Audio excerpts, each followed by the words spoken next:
you.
Senate will come to order.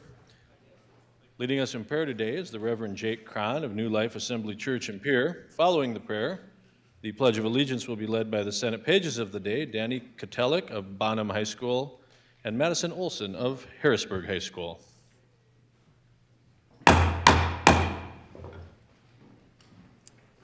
Please join me as we pray. Heavenly Father, I thank you today for each one here who sacrificially gives in order to serve the people of South Dakota. Today, God, we recognize that in addition to being legislators, they are husbands and wives, daughters and sons, people with families, jobs, and roles outside of this one. I pray that today your blessing would rest upon them, their families, their farms and ranches, their businesses, and their communities. May the sacrifices that they make to be here yield even greater blessing in all of their spheres of influence. We ask today that you would give them your divine wisdom and grace as they serve. May they have a clear moral compass to guide their decisions, courage to stand for what is good, right, and just, and grace to work with one another in the midst of their differences. We pray all these things in Jesus' name. Amen. Amen.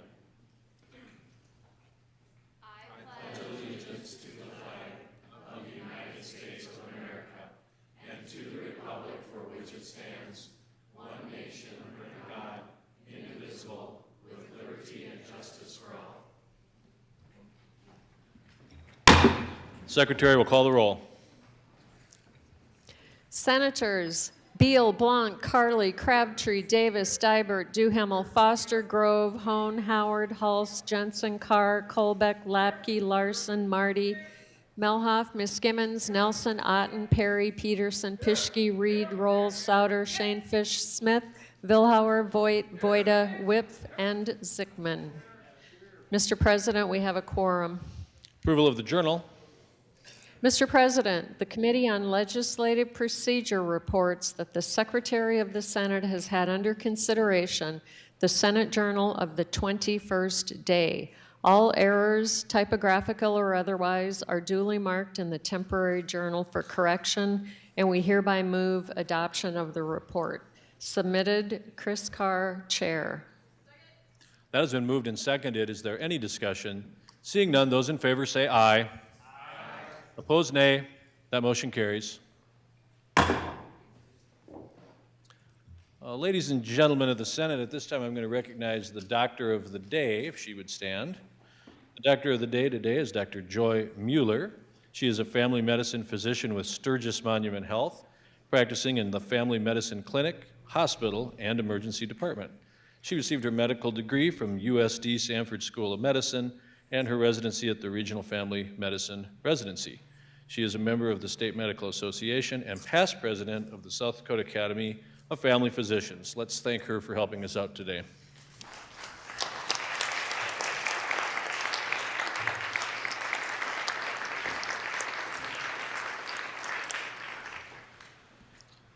And members of the Senate, I'd like you to also welcome my gavel assistant today, my son Henry. I know it's hard to tell we're related, but this is my son, and he will be helping me today and tomorrow. Please welcome him.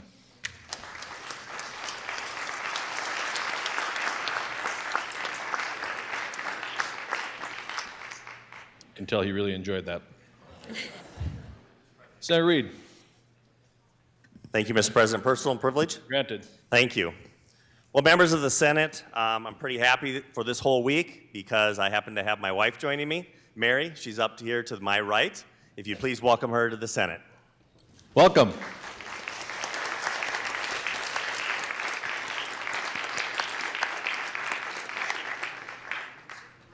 Senator Smith. Thank you, Mr. President. Personal privilege? Granted. Thank you. Well, I would like to do the same thing that the good senator from Brookings just did. My wife, Kirsten Smith, is right over here in red with red glasses. She generally can't come see us because she is a middle school librarian, also student council advisor and director of plays at Edison. And she has a day off from that, and she decided to come here to see us. So please greet her from the Senate. Thank you. Welcome.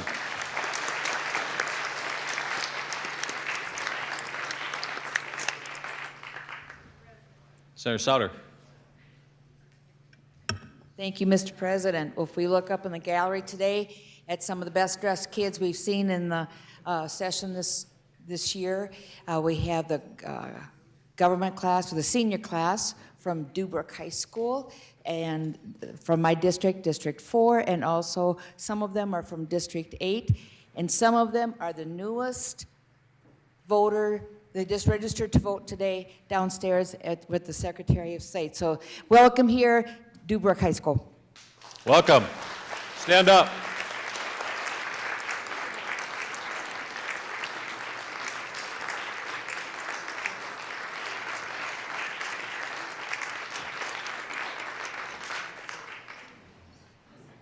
Senator Grove, Personal privilege. granted. Well, ladies and gentlemen, I'd like you to turn to and look to the front of the gallery here. We have a 4-H rodeo ambassador in our midst. This is Oakley Reese Elwood. She is 16 years old, the daughter of Danny and April Reese Elwood. She is a sophomore at Chamberlain High School and is a South Dakota State 4-H rodeo ambassador. She represents 4-H youth across the state by promoting leadership, sportsmanship, and agriculture.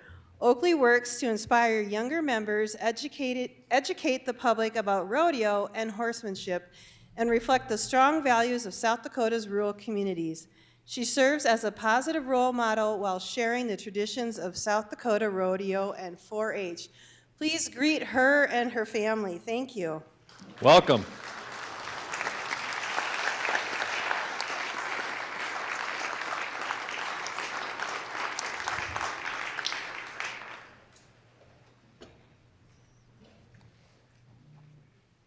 Communications. Mr. President and members of the Senate, I have the honor to inform you that on February 13th, 2026, I approved Senate Bills 10, 11, 18, 19, 23, 46, 47, and 48, and also on February 17th, I approved Senate Bills 50, 51, 52, 53, and 65, and all have been deposited in the office of the Secretary of the State. Respectfully submitted, Larry Roden, Governor. Reports of standing committees. Mr. President, the Committee on Senate Education reports that it has had the following under consideration and returns with the following recommendations. Senate Bill 218 be amended and do pass. House Bill 1003 do pass and having been certified uncontested be placed on the consent calendar. Submitted, Kyle Shanefish, Chair. Also, Mr. President, the Committee on Judiciary reports it has had the following under consideration and returns with the following recommendations. Senate Bill 162 and 163 were deferred to the 41st legislative day. Senate Bill 224 do pass. Submitted, Steve Kolbeck, Chair. Also, Mr. President, the Committee on Senate Commerce and Energy reports that it has had the following under consideration and returns the following recommendations. Senate Bills 170 and 209 were tabled. House Bill 1201 do pass. House Bill 1035 do pass and having been certified uncontested be placed on the consent calendar. The Committee on Senate Agriculture and Natural Resources reports it has had the following under consideration and returns the following recommendations. Senate Bill 160 was deferred to the 41st legislative day. House Bill 1019 do pass and having been certified uncontested be placed on the consent calendar. Submitted, Tom Pischke, Chair. The Senate Committee on Appropriations reports it has had the following under consideration and returns the following. Senate Bill 76 be referred to the Committee on Commerce and Energy. Senate Bill 78 be referred to the Joint Committee on Appropriations. Submitted, Ernie Otten, Chair. The Committee on Legislative Procedure reports that the Office of Engrossing and Enrolling has carefully compared Senate Bills 67, 68, and 117 and finds the same correctly enrolled. Also, the Committee on Legislative Procedure reports that Senate Bills 54 and 91 were delivered to His Excellency the Governor for his approval at 10:25 a.m. February 17th, 2026. Submitted, Chris Carr, Chair. Messages. Mr. President, I have the honor to return herewith Senate Bills 67, 68, and 117, which have passed the House without change. Also, I have the honor to inform you that Senate Bill 92 was tabled, and also that the House has concurred in Senate amendments to House Bill 1030. Finally, I have the honor to transmit House Bills 1149, 1193, 1209, 1238, 1258, 1313, and 1320, which have all passed the House, and your favorable consideration is requested. Respectfully, Patricia Miller, Chief Clerk. Sarah Whip. Point of personal privilege. Granted. We have the South Dakota Rural Electric Association up in the gallery here. They could stand and be recognized wherever they're all at. Quite frankly, the electricity works so good, we almost forget about it until once in a while it doesn't. So do want to appreciate all the work they do to keep the power on at our houses and our farms out in rural South Dakota. I'm not going to name everybody, but my dad is there in the green, so I will call him out. Good to get that one in. Yeah. Please help me in welcoming them to the Senate. Thank you. Welcome.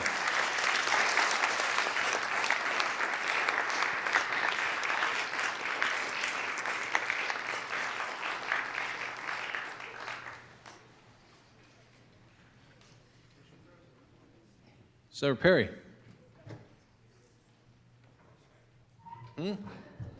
Oh, never mind. Motions and resolutions. Senator Otten moves that Senate Bill 126 and House Bill 1056 be referred to the Committee on Senate Appropriations. That has been moved and seconded. Is there any discussion? Seeing none, those in favor say aye. Aye. Opposed, nay. That motion carries. Senator Perry. Thank you, Mr. President. We have really something special going on. Up to my left, the Snow Queen actually makes appearances at the St. Paul Winter Carnival, Wilmerfest, Applefest, Montevideo, Minneapolis Aquatennial, the Night for Princes, Brown County Fair, Summer Sizzling Nights, Storybook Land Princess and Superhero Day, and the Gypsy Day Parade. But the most important thing is that they're here today in the Senate. And I'll introduce their names, and then afterwards we can all stand and give them a round of applause. 2026 South Dakota Snow Queen, Brooklyn Cast from Faulkton. All right, 2006 South Dakota Junior Snow Queen, Emmy Plasek from Ipswich, joined by her mother, Laura Rasmussen. And Laura, by the way, is with the South Dakota Public Broadcasting. And then her sister Ashley's with them also. And then South Dakota Snow Queen chaperone, Courtney Melcher from Aberdeen. Let's give them a big round of applause. Thank you very much. Welcome.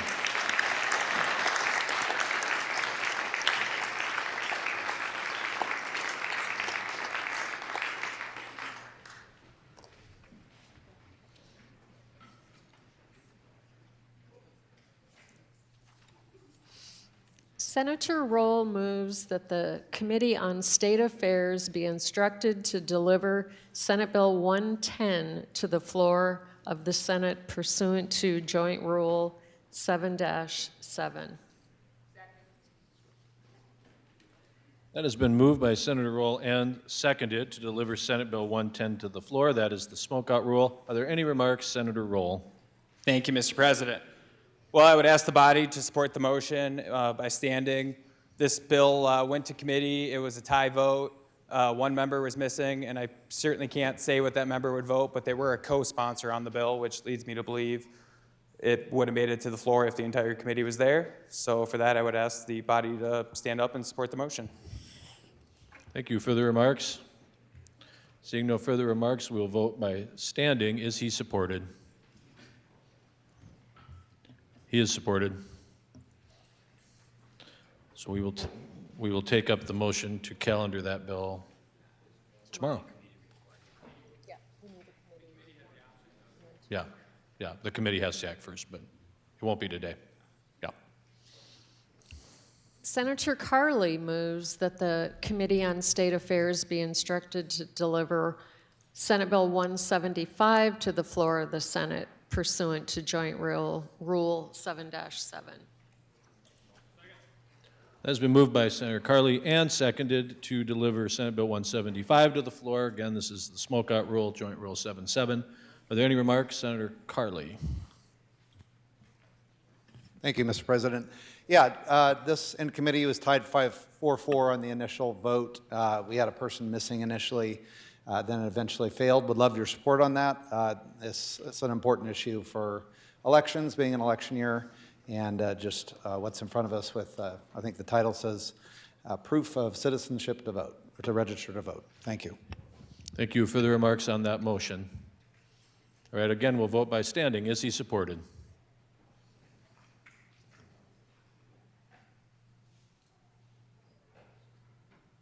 He is supported. So again, the committee needs to act, and we'll take that up on a future day.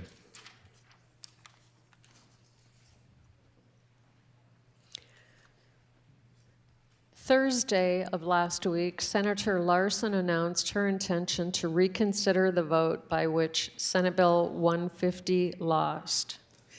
Senator Larson moves that the Senate do now reconsider the vote by which 150 lost.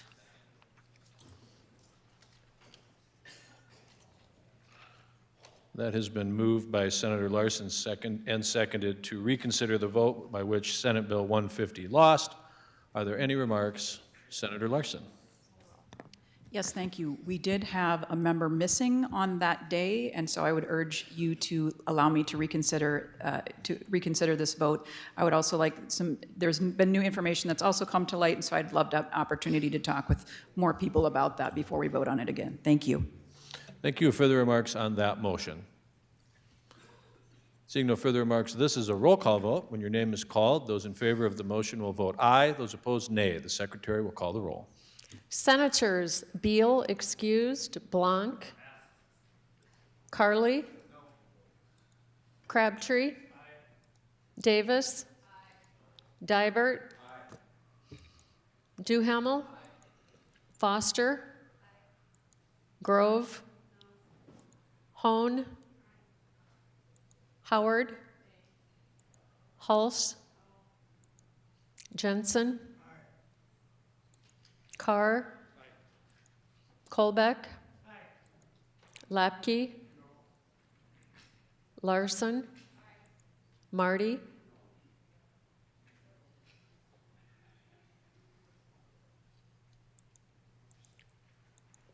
Melhoff. Ms. Skimmons. Nelson. Otten. Perry. Peterson. Pischke. Reed. Roll. Souter. Shanefish. Smith.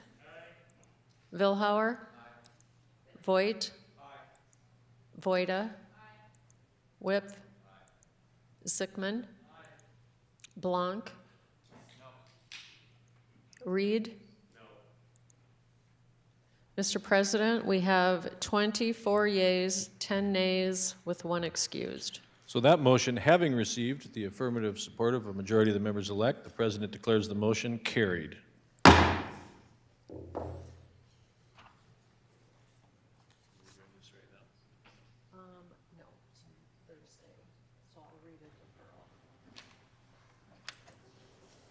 Senator Larson moves that Senate Bill 150 be deferred to Thursday, February 19th, 2026, the 24th legislative day.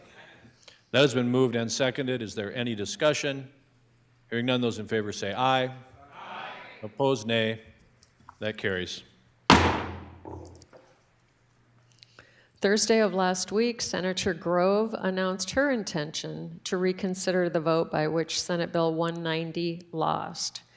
Senator Grove moves that the Senate do now reconsider the vote by which 190 lost. That's been moved by Senator Grove and seconded to reconsider the vote by which Senate Bill 190 lost. Are there any remarks? Senator Grove. Thank you, Mr. President.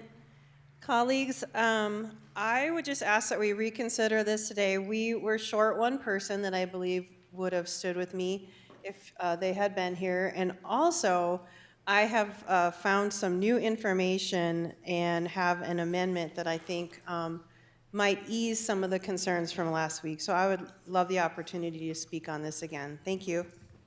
Thank you. Further remarks on that motion? Seeing no further remarks, this is a roll call vote. When your name is called, those in favor vote aye, those opposed nay. The Secretary will call the roll. Senators Beal excused, Blanc, Carly, Crabtree, Davis, Dibert, Duhamel, Foster, Grove, Hone, Howard, Hulse, Jensen, Carr, Kolbeck, Lapke, Larson,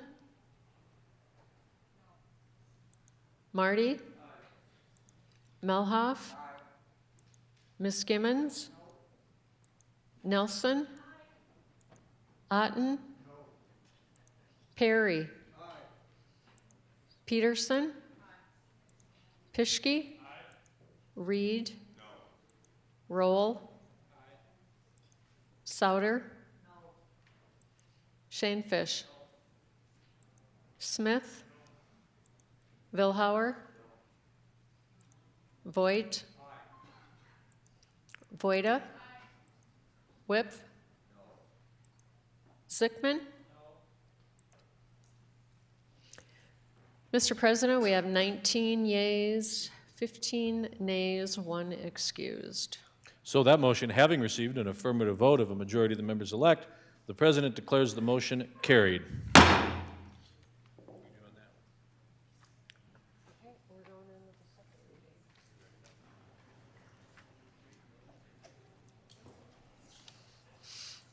Second reading on Senate Bill 190, which we just voted for reconsideration, an act to provide for the rights of a parent. Senate Bill 190, having had its second reading, is up for consideration and final passage. Are there any remarks? Senator Grove. Mr. President, well, thank you for the opportunity to speak on this again today. I do have an amendment that I would like to move. It is 190F. All right, you've moved Amendment 190F, and it has been seconded, and it has been distributed or posted. Yes, Would sir. you like to speak to the amendment at this time? I would. In the last conversation that we had regarding the bill, there was a lot of concerns about if there was an emergency situation and whether or not children could be treated if they couldn't find the parent. And 190F directly deals with that issue, so I'd like to amend the bill. All right, thank you. Are there further remarks on the motion to amend? Further remarks? Seeing none, this is a voice vote. All in favor say aye. Aye. Opposed, nay. That carries. All right, we're on Senate Bill 190 now as amended. Are there any remarks? Senator Grove. Thank you. So what I'd like to do, if you would please go to the bill, and if you would look at 190F, you can see on page 3 of the bill It mostly is, this is like mostly section 5 because there's a whole lot of crossing out. And so section 4 didn't really change that much, and that's the section that says what you cannot do if you're, a doctor or whatever and the parent isn't there. Section 5 deals with what you can do. And so what you'll see is that it starts on line 19. That's where you need to begin, and it talks about notwithstanding the requirements of section 4, which is what you can't do, a licensed physician or other health professional acting within the professional scope of practice may. And then it tells you the things that you can do, which includes an examination of a minor. I know that that was a concern last time. And then if you kind of skip down in the second section, it begins to point to what is current law and has been current law since 1983. So this is not a brand new law. And it's, so it's codified law. And on your desk, I put this little printout of the codified law. I know you could push the button and go look at it, but here it is in black and white. And this is what it says. A minor, as defined in 26-1-1, may be treated by a licensed physician before the minor's parents or guardian's consent is obtained if a parent or guardian is not immediately available, and if, in the opinion of the treating physician, exercising competent medical judgment, the attempt to secure the consent would result in a delay of treatment, which would threaten the minor's life or health. I know that was a concern before. We talked about, I don't know, there was a medical term for it, but basically people bleeding out. So that's not an issue. And then no physician, hospital, or other person assisting in the treatment of a minor may be held liable for providing medical or surgical treatment for a minor without consent. So not only does it say that you can, it covers you and the liability of the issue. And the final portion of Part 3, I had concerns and things that were mentioned to me regarding health professionals or mental health and that kind of stuff. And so what it deals with in A, B, and C, it also talks about that if the minor is accompanied by an individual who has documentation signed by a minor child's parent authorizing care, they can get it, or a licensed physician or health professional relies in good faith on the representation of an individual, that healthcare professional may serve the minor child. So I hope that that assists with the concerns, and I would ask that you would please support SB 190 and acknowledge that South Dakota parents have the inherent fundamental right to parent our children in the manner that we deem best. Thank you. Thank you. Further remarks on Senate Bill 190? Further remarks? Senator Foster. Question for the sponsor. State your question. Thank you, Mr. President.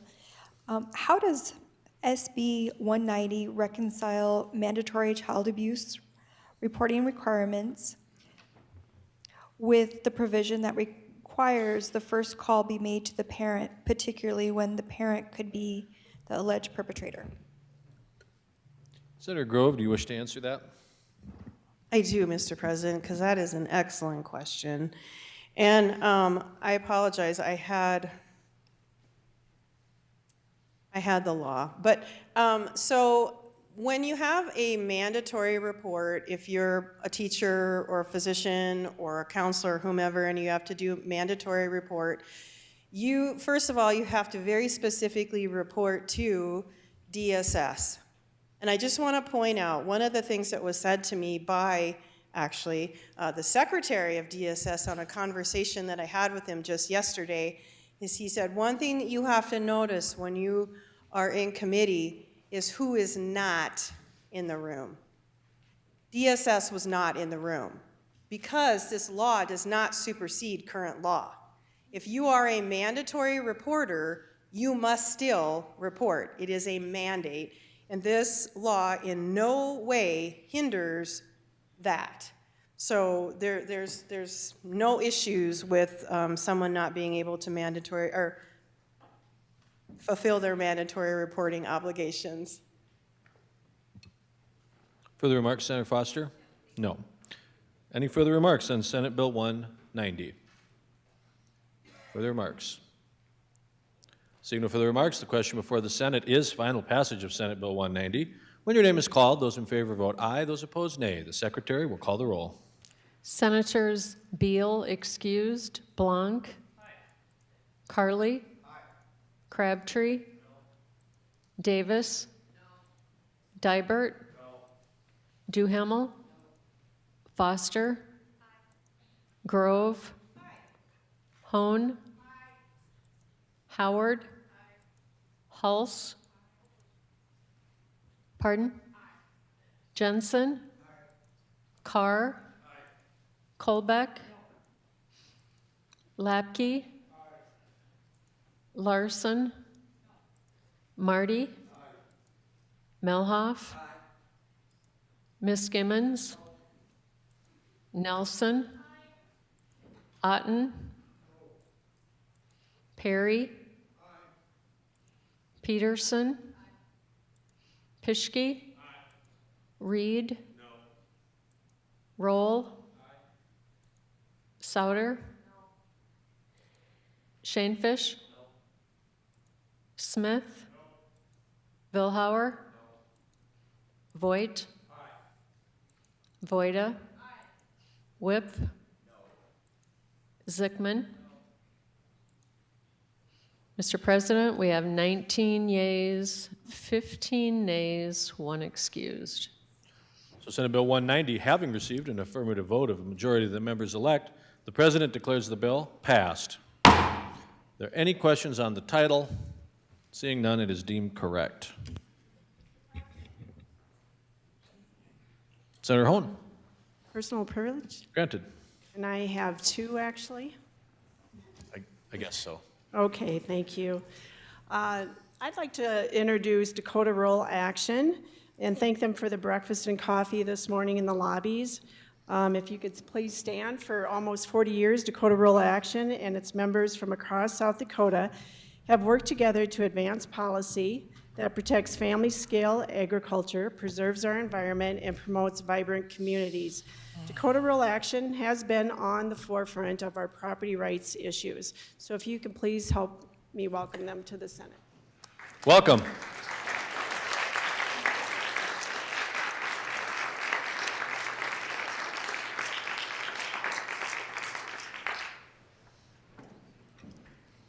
Thank you, Mr. President. I'd also like to call special attention to my former home economics teacher, who many of you maybe won't even know the word home economics, because now it's family and consumer science, so I'm dating myself. Mrs. Betty Strum, can you please stand and kind of move over so people can see you? So she was a teacher for 32 years at West Central.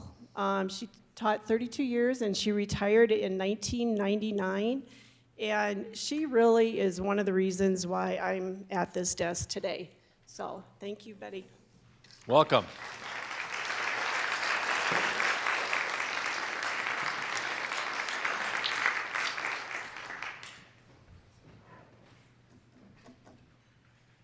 Consideration of committee reports. Senator Melhoff moves that the reports of the standing committees on judiciary on Senate Bill 208 of the Senate Journal and the Committee on Taxation on Senate Bill 118 of the Senate Journal be adopted. That has been moved and seconded. Is there any discussion? Seeing none, those in favor say aye. Aye. Opposed, nay. That motion carries. Senator Crabtree moves that Senate Bill 118 be placed on the calendar for Tuesday, February 24th, 2026, the 27th legislative day. That has been moved by Senator Crabtree and seconded to place Senate Bill 118 on the calendar for this coming Tuesday, 27th legislative day. Are there any remarks? Senator Crabtree. Mr. President. Thank you, Mr. President. Senators, SB 118 is a bill that was approved by the interim summer study for property tax relief by a vote of 13 to 2. I believe the work that those folks put in and the, I guess, heightened concern that we have on property taxes would give us a chance today to have a debate at the future date. So please support the vote to calendar. Thank you. Further remarks on that motion? Seeing no further remarks, the question before the Senate is Senator Crabtree's motion to calendar Senate Bill 118 for Tuesday, February 24, the 27th legislative day. This is a roll call vote. When your name is called, those in favor vote aye, those opposed nay. The Secretary will call the roll. Senators Beal excused, Blanc, Carly, Crabtree, Davis, Dibert, Duhamel, Foster, Grove, Hone, Howard, Hulse, Jensen, Carr, Kolbeck, Lapke, Larson, Marty, Melhoff, Miss Gimmons, Nelson, Otten, Perry, Peterson, Pischke, Reed, Roll, Souter, Shanefish, Smith, Vilhauer, Voigt, Voida, Whipf, Zickman. Mr. President, we have 20 yeas, 14 nays, 1 excused. So that motion having received an affirmative vote of a majority of the members elect, the President declares the motion carried and the bill is so placed. And again, that will be debated on Tuesday, a week from today. First reading of Senate bills. The President declared that Senate Bills 158, 169, 182, and 184 were withdrawn at the request of the prime sponsors pursuant to JR 6B-1.1.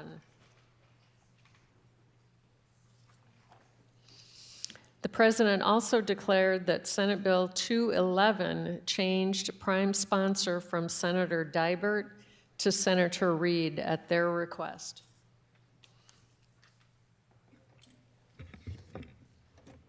First reading of House bills.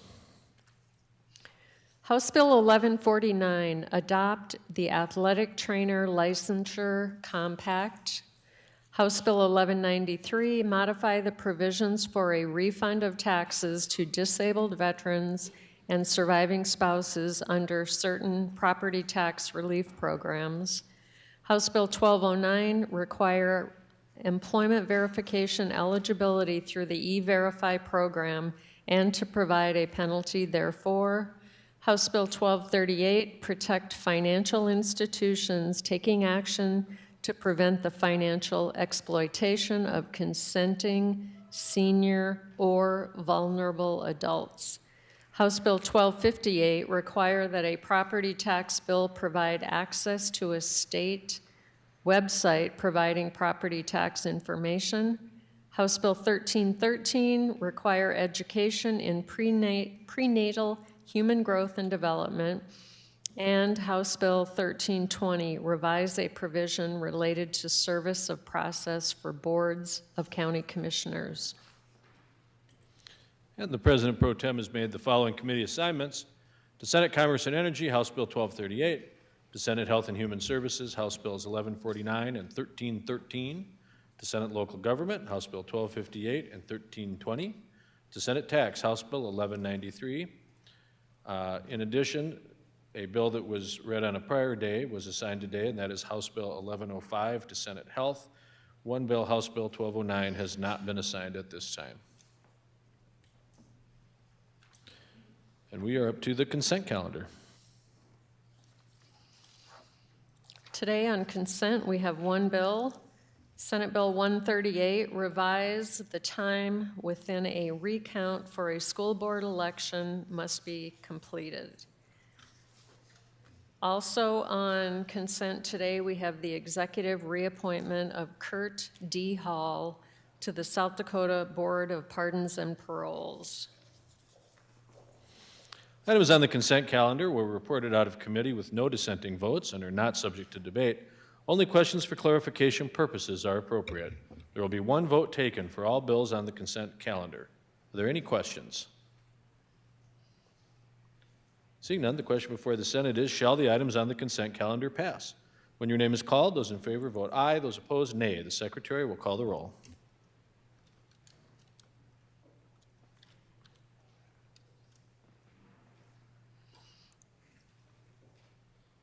Senators Beal excused, Blanc, Carly, Crabtree, Davis, Dybert, Duhamel, Foster, Grove, Hone, Howard, Hulse, Jensen, Carr, Colbeck, Lapke, Larson, Marty, Melhoff, Miskimmons, Nelson, Otten, Perry, Peterson, Pischke, Reed, Roll, Souter, Shanefish, Smith, Vilhauer, Voigt, Voida, Whip,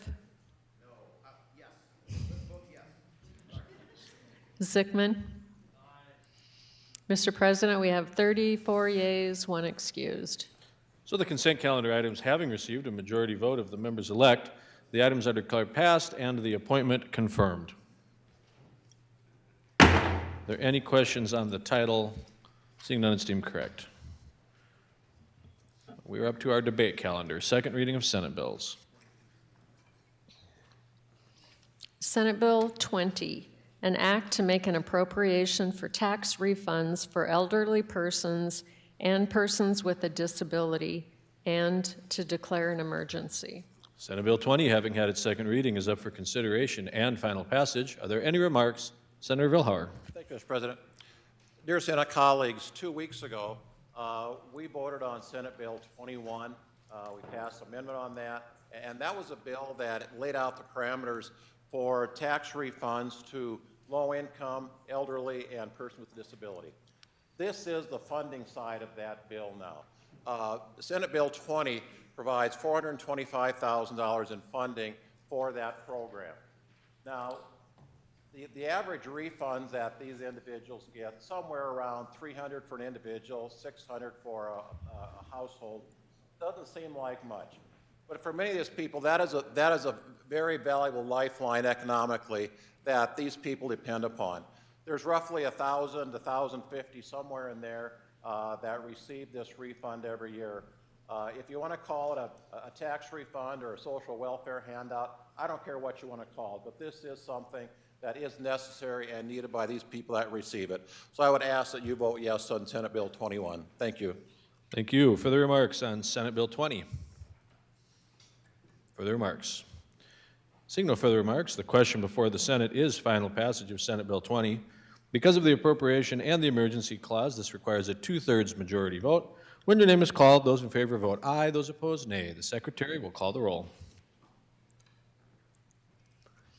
Senators Beal excused, Blanc, Carly, Crabtree, Davis, Dybert, Duhamel, Foster, Grove, Hone, Howard, Hulse,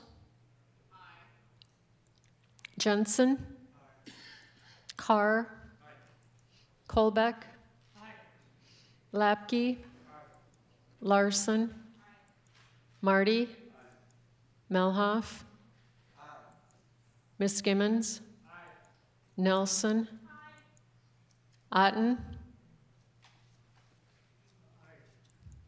Perry, Peterson, Pischke, Reed, Roll, Souter, Shanefish, Smith, Vilhauer, Voigt, Voida, Whip, Sickman. Mr. President, we have 32 yeas, 2 nays with 1 excused.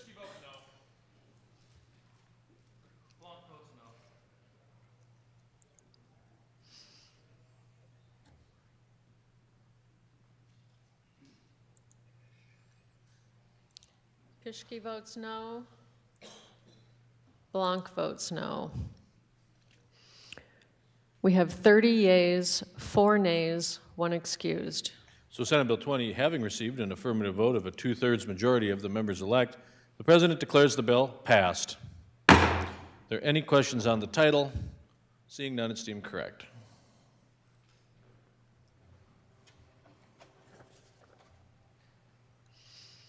Senate Bill 55, an act to make an appropriation for the payment of extraordinary litigation expenses and to declare an emergency. Senate Bill 55, having had its second reading, is up for consideration and final passage. Are there any remarks? Senator Miskimmons. Thank you, Mr. President. Senate Bill 55 appropriates $650,000 to the Extraordinary Litigation Fund, also known as ELF. This fund is continuously appropriated fund established in 2004 in the 2004 legislative session for the payment of attorney fees, settlement costs, and other litigation expenses not otherwise eligible to be paid under the PEPL, Public Entity Pool for Liability Fund. The funds from ELF cannot be allocated or billed out to agencies, requiring that general funds be appropriated for this purpose. The last time an appropriation was required to backfill this fund was 2023, when $2 million was provided. I ask for your support for Senate Bill 55.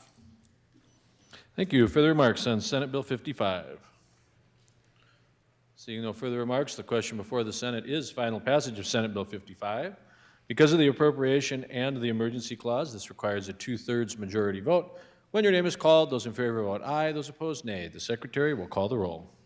Senators Beal excused, Blanc, Carly, Crabtree, Davis, Dibert, Duhamel, Foster, Grove, Hone, Howard, Hulse, Jensen, Carr, Kolbeck, Lapke, Larson, Marty, Melhoff, Miskimmons, Nelson, Otten, Perry, Peterson, Pischke, Reed, Roll, Souter, Shanefish, Smith, Vilhauer, Voigt, Voida,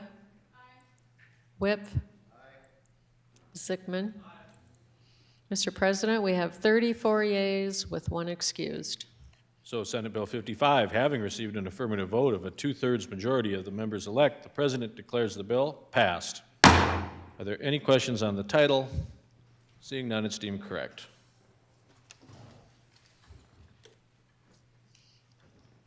Senate Bill 97, an act to adjust a limit on the percentage increase in revenue payable from property taxes. Senate Bill 97, having had its second reading, is up for consideration and final passage. Are there any remarks? Senator Dibert. Thank you, Mr. President, members of the body. At this time, I'd like to move Amendment G as in growth. You're removing Amendment 97G. That has been seconded, and it has been posted or distributed. Do you have any remarks on the amendment? Yes, I do. Thank you, Mr. President. Amendment G changes the bill from its original form to restoring the cap of 3% for growth and allowing a 60% acknowledgement of growth over the 3%. So this is more in tune with the needs of the higher growth rates throughout the state. It also changes the title of the bill to match the content of the bill. All right, thank you. Further remarks on the motion to amend? Senator Howard. I have a substitute motion. Substitute motion, which one is that? 97E. E. That has been moved and seconded, and it has been posted or distributed, and you'd like to speak to it at this time. Thank you, Mr. President. Well, I would say, so first of all, 97E keeps the original 97's, SB 97's 5% for schools. It keeps the 5 years that was in the original 216 last year. And then we just take a straight 50% of growth, regardless of how low or how high that growth is, which I believe helps the homeowners. So I would say if this body is going to adjust the growth limitations that we just adopted last year in 216, we should do it in a way that's clear, fair, and transparent. This amendment accomplishes that by limiting the growth factor to 50% of actual growth. It gives those fast-growing communities flexibility, but it also ensures taxpayers share in the benefit through mill levy compression. This amendment avoids the two major problems with other approaches. It does not simply raise the cap and invite higher automatic tax collections, and it does not create a complicated ratchet formula that will be nearly impossible for the public to track. So I believe this is the cleanest compromise on the table. It preserves the spirit of SB 216 while still acknowledging real growth pressures. So I would ask for your favorable support. Thank you. Further remarks on Senator Howard's motion to amend, substitute motion? Senator Dibert. Thank you, Mr. President. This is an unfriendly amendment. This takes away the spirit of SB 216 last year and actually causes hardship to more communities than it helps. We had the 3% cap that came out of that work group, and that was the minimum cap we agreed upon, and now we realize that there's bigger issues with the higher growth areas. So this is an unfriendly amendment, and I ask that you not support it. Thank you. Further remarks on Senator Howard's motion to amend? Seeing none, this is a roll call has been requested. Is he supported? He is supported. All right, this will be a roll call vote on the Howard substitute motion to amend. Again, it is Amendment 97E. When your name is called, those in favor vote aye. Those opposed, nay. The Secretary will call the roll. Senators Beal excused, Blanc. Aye. Carly. Aye. Crabtree. No. Davis. No. Dibert. No. Duhamel. No. Foster. Aye. Grove. Aye. Hone. Aye. Howard. Aye. Hulse. No. Jensen. Aye. Carr. Aye. Kolbeck. Lapke. Aye. Larson. No. Marty. Aye. Melhoff. No. Miss Gimmons. No. Nelson. Aye. Otten. No. Perry. Aye. Peterson. Aye. Pischke. Aye. Reed. No. Roll. Souter. No. Shanefish. No. Smith. No. Vilhauer. No. Voigt. Aye. Voida. Aye. Whip. No. Sickman. No. Mr. President, we have 16 yeas, 18 nays, 1 excused. So that substitute motion fails, which puts us back to the Dibert motion to amend, which again was 97G. Are there any further remarks on that motion? Senator Howard. Thank you, Mr. President. Well, I do rise in opposition to this amendment.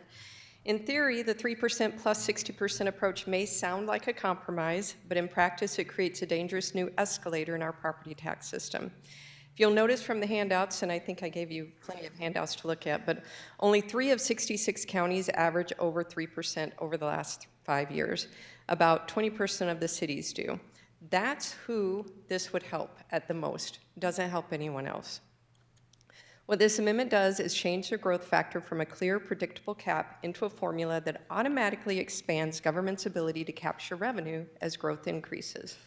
And that matters because the years when growth is high are the exact same years when taxpayers are already getting hit the hardest through rising valuations and higher tax bills. This amendment is not targeted relief for homeowners. It's a mechanism for local government to automatically monetize boom years. Instead of allowing growth to drive mill levies down and provide natural tax relief, this amendment allows taxing districts to keep more of that growth as a new spending authority. It turns growth into a trigger for higher collections. And it does that in a way that's hard to explain to the public, which is part of the problem. Taxpayers understand a simple cap. They do not understand a sliding formula that quietly increases government's take as conditions worsen.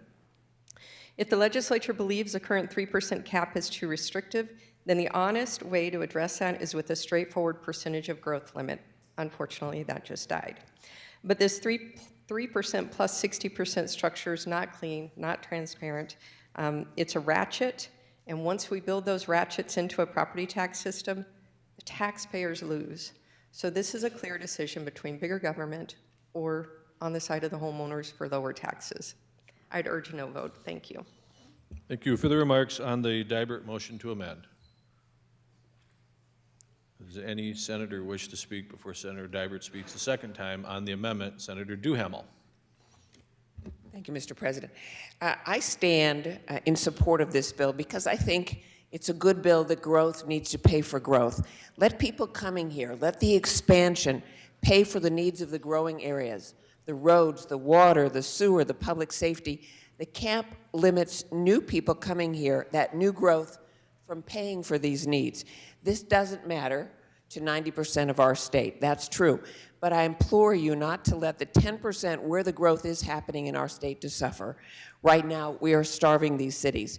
This is a tool for local control. The 3% stifles growth in growing cities, which stifles growth in our state. We need to use that fuel that we get from growth. Thank you. Further remarks on the motion to amend? Further remarks? Does anyone wish to speak before Senator Dibert speaks a second time on the amendment? Seeing none, Senator Dibert. Thank you, Mr. President. I encourage you to vote for this amendment. This was a change from the original bill when we talked to the stakeholders and other interested parties. This was a solution that we had, and we asked for your support. All right, the question before the Senate is Senator Dibert's motion to amend 97G. Roll call has been requested. Is he supported?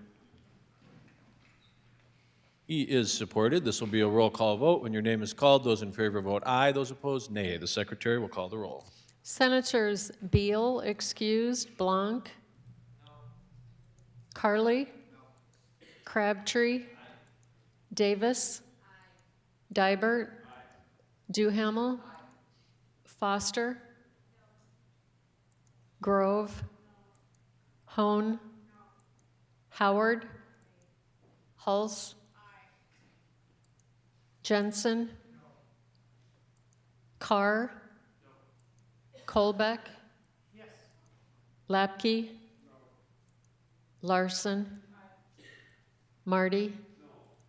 No. Melhoff? Aye. Ms. Skimmons? Aye. Nelson? No. Otten? Aye. Perry? No. Peterson? Pardon, was that a no? Pischke? Reed? Aye. Roll? Aye. Souter? Aye. Shanefish? Aye. Smith? Aye. Vilhauer? Aye. Voigt? No. Voida? No.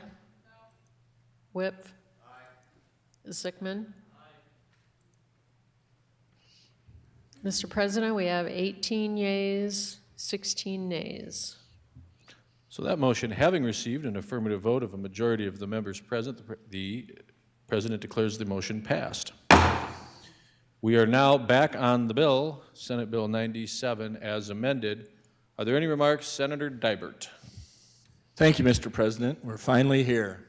It took a few weeks, but we have this bill before us in its amended form. So the good news is we're here.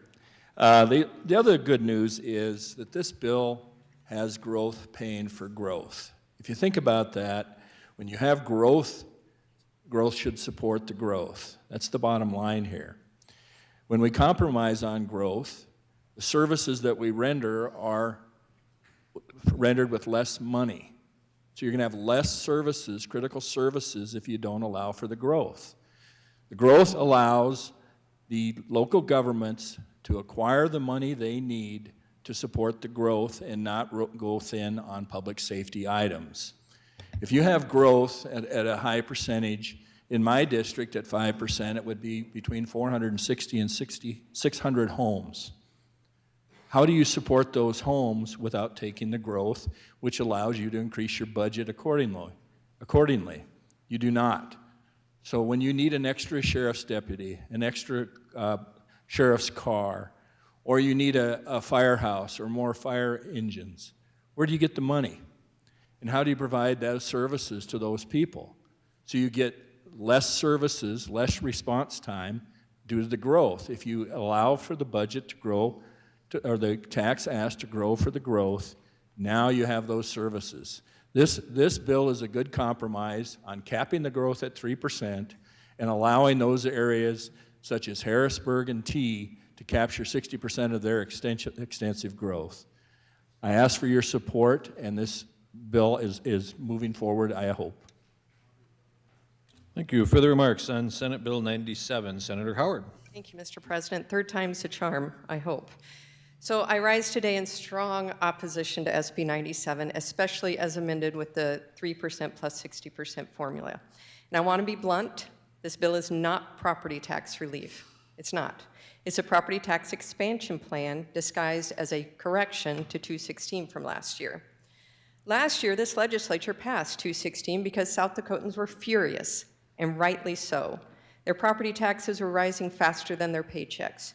Many families saw valuation spikes of 10, 15, even 20%. I know of someone who had 38% in 1 year in valuation. They saw a 40% increase over 4 years in their taxes. They are getting taxed out of their homes. And I will remind the body, we were told last year that 216 was the only acceptable property tax relief measure last year. Essentially, the only thing that the legislature did that taxpayers could point to and say, finally, some relief. And I just want to remind everyone that 216 started out at 2%. And why was that cap put in there to begin with?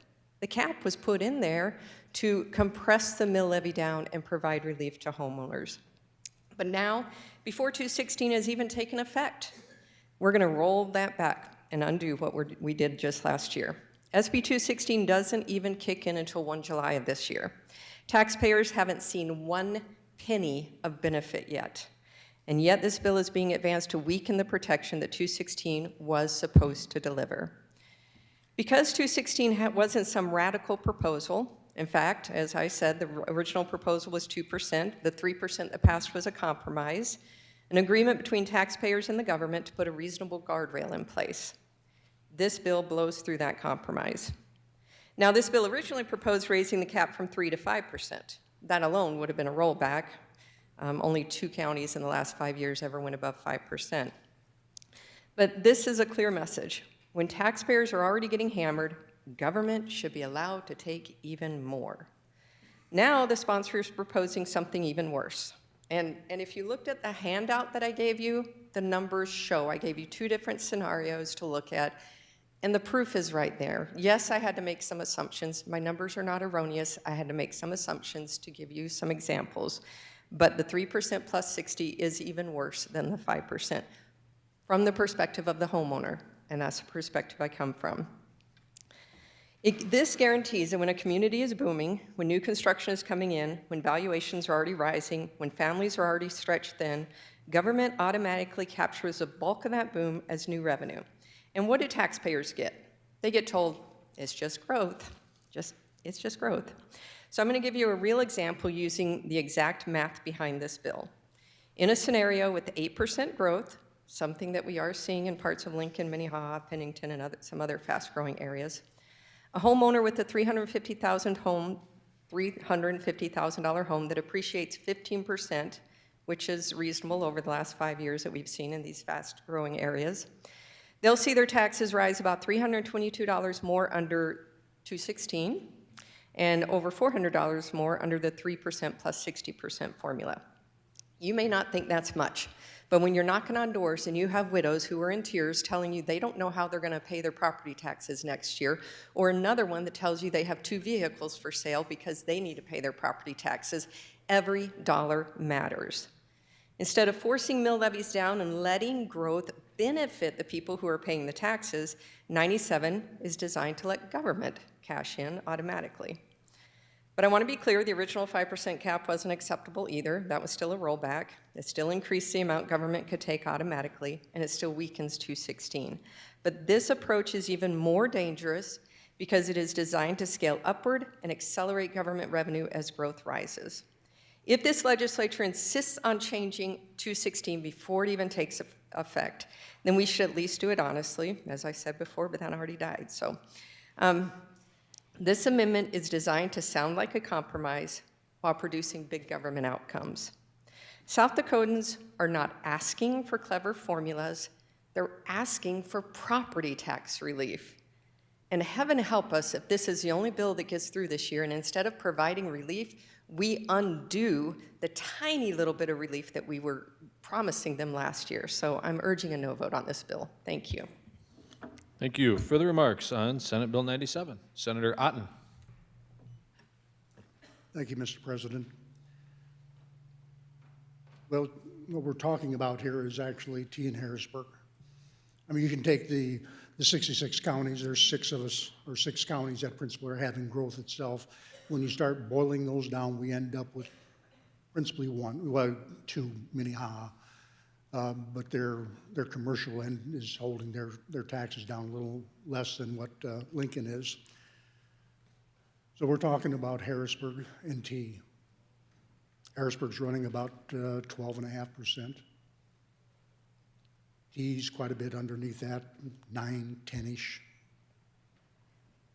So when you start looking at that and we start looking at all the property tax items that we're going to have up here that we're going to actually start debating, they're legitimate, but at the end of the day, we're looking at mechanisms to try to offset something.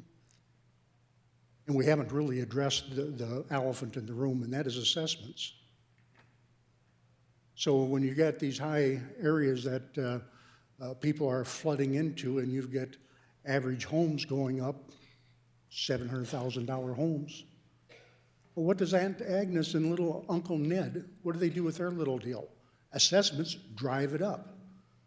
You can give them extra money. We can come up with another tax to give them to offset it. But the assessment end in just a few years is going to erode that. There's no other way around this thing. Now, we can get into the bill in itself. And do I jump up and down knowing that I'm going to be supporting this? No, not really. But when I've got in Harrisburg, they're putting up now $2 million homes. Gee, we're at $1.8 million. I used to joke if I could find somebody to give me $200,000 for my house, I'd sell it tomorrow. Well, that day's long gone. So the issue that we've got here is we've got 85th Street being built across. I've got to expand a road that is principally 2-lane, but the traffic is on that is going to be just horrendous. So we're going to end up with something right around $10, $12 million, like we did with the other one going back to the interstate. And how do I do that on just regular assessments? Do we put up a sign and say, don't come to South Dakota? Don't come especially to T? I'd like my little Mayberry to come back. But that day's long gone. So at the end, we're still talking about how in the world do we pay for all this stuff? That's what we're talking about. And you go 10 years into the future, There's only one county that's still going to be standing out where we got problems, and that's going to be Lincoln County. We're going to take the brunt of this thing. So at the end of the day, the people that should be paying more on this, if you want to come to South Dakota, wind her up, let her come. But you want to be paying for the infrastructure that we need, not Aunt Agnes and Uncle Ned.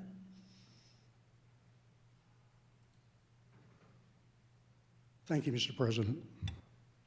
Thank you. Further remarks on Senate Bill 97? Senator Hulse. Thank you, Mr. President. I didn't plan on standing up, didn't really want to stand up on this bill, but I've received a few pushes to say what I said in committee on this bill because I think it's a helpful example. Before I use my very simple example that I used in committee, I just want to make a couple remarks because you know what's worse than just paying 30% more in property taxes? It's paying 30% more in property taxes and having less services provided to you because there are more people in your area using those services. So as the service prices continue to go up and up and up and up, there are more people moving to the area using those services. So I've got people in Fall River County saying, well, my road hasn't been graded because we don't have the money to grade as many roads as there are because there are more developments being put in and we can't take the growth. That's the issue here, folks. Now I'm going to use my simple example. Let's say you have a classroom of 10 kids, and that classroom, it costs $100 to run the classroom with the supplies needed for that classroom. $10 per kid, right? We can do simple math here. All right, now, the rule right now says that next year you can use $103 to fund your classroom. So everybody divided out would pay a little bit more, right? The budget went up. You need more money because school supplies cost a little bit more, electricity goes up, whatever. This bill is saying that, let's say now you have 12 kids in your classroom this year. This bill essentially, or the way that the law is written right now, essentially says that you can't have those 2 kids help more funding. And so the same original 10 kids are having to have more burden on them to pay for the classroom, that you can't count the additional children to help pay the burden. And that's frustrating to me because I know that there are members of this body that are anti-growth, that are anti, more young people moving back to South Dakota, but we shouldn't stop growth just because you're anti-growth. It's happening. The reality is it's happening, and it shouldn't come back on the taxpayers that are living here, that are from here. Thank you, Mr. President. Thank you. Further remarks? Senator Reed. Thank you, Mr. President. Well, I'm going to go back to my time serving as the mayor of Brookings, and we were in tremendous growth. And I don't know what our value was going up exactly, but we had a lot of growth. And you realize that we saw this growth coming, right? I mean, you plan out, if you're planning out a city, you're looking out little ways. And when you look out little ways, you're like, okay, now how are we going to handle this with our road system? You're making all those plans. And so the question was asked, what do taxpayers get out of this? Well, I'll tell you, they get better roads. Now, what happens is, you had a road that it was fine. People were heading down this way to get to work, to get where they needed to be, and all of a sudden you put another development around it. You got to expand that road. If you're not expanding that road, when I was mayor, the phone starts ringing. That's what taxpayers want. That's what they get out of this. And it goes back to safe streets and fire protection. When you have growth like that, you need another fire truck. You need a new fire station. Somehow you've got to support that. If you don't do that, what do taxpayers not get? They don't get a fire truck there soon enough if there is a fire. So the point of this is, we talk so much about what it's just saying the taxpayers are overtaxed. What would they say when they're stopped at a stoplight, for 3/4 the normal time they would be? Or if the roads aren't being kept up and they're going through potholes? I'll guarantee you that they'll be calling and complaining about that. And so that's why we need to be able to gather this growth to make sure that we are servicing the taxpayers. Please support this bill. Thank you. Further remarks on Senate Bill 97? President. Senator Vilhauer. Thank you, Mr. President. I would like to echo what the good senator from Brookings just said. Coming from Watertown, we experience a lot of the same issues as far as growth in Watertown. And I tell you what, if there was an issue with roads or a pothole or inadequate fire or police protection, who did they call? Well, I tell you what, I got more calls than I ever cared to report regarding the lack of service in Watertown. I'd like to throw a statistic out. I've seen this a couple different places. In the course of our conversation, we've referenced Lincoln County, T. Harrisburg, several times. I'd like to point something out, if I can get my glasses to work here. Lincoln County, our mill levy has gone down year over year since 2017 by collecting 100% of our growth. It's the lowest in Lincoln County. I urge your support in this bill. Thank you. Thank you. Further remarks on Senate Bill 97? Does any senator wish to speak before Senator Howard speaks a second time? Senator Howard. Yay, okay. One thing that I've noticed is a lot of the people who are speaking in favor of this are also the same people who have touted opt-outs as an option for local control and raising the funds that you need. And I would say if we're passing a bill for 2 cities that have the ability to opt out, then we need to rethink that. Because 216 was designed, it was pushed through this legislature as the only reasonable property tax relief. And before it even kicks in, we're gutting it. And the way that growth, yes, growth pays for itself. But if we could constrain growth a little bit and not allow taxing entities to take all of their growth and put a reasonable constraint on there, then we press the mill levies down, mill levy compression, it actually helps the homeowners. And the example of the $2 million home, I thought that was, okay, I'm gonna use that as an example. So let's say you have a $2 million home and a $500,000 home. They both need a road built to them. This is an example of where let's say the $500,000 home, you get enough growth from that to pay for that road going to that home. You only need that amount to go to the $2 million home as well. That's an example of where you could cap that growth, you could limit the amount of growth that you take and use that growth for mill levy compression to help everyone. It's a very simple example, and I apologize for that, but the $2 million home was thrown out. So I would also refer to the handout that I showed you, and it's very clearly shows that 97G is almost the worst option available. So 216 is great. If there are 1 or 2 cities, counties that are struggling, they have other options. And we could also say, you know, maybe they could reduce some spending. That's always an option too, but we seem to struggle more with that. So I come at this from the perspective of the homeowner who is struggling to stay in their home and they need property tax relief. That's what 216 would have given them for 5 years. So please vote no. Thank you. Further remarks, Senator Smith. Thank you, Mr. President. I don't understand why we want to punish growing places. Why do we want to make it harder for places that are growing? There are services that need to be provided. When I got back from last legislative session, I caught heck for doing what we did. We need to be able to keep up with growth. The cities that are growing need to be able to do that. Just like when we make decisions to help people in sparsely populated areas here, because we understand that, please, understand the growth. When I was knocking doors this last election cycle, people in District 15 were not telling me the sky is falling on their property taxes. They didn't do it. They know that they get good services for it. And you know what? It's not just the people that live there that get good services, though. Hundreds of thousands of people come through our city, where I live, and use the services that we have. The entire state does. The entire region does. And we pay for that.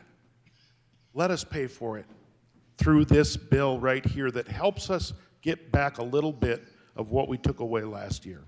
Thank you for helping us right a wrong that we did last year. Thank you. Further remarks on Senate Bill 97? Does any senator wish to speak before Senator Hulse speaks a second time?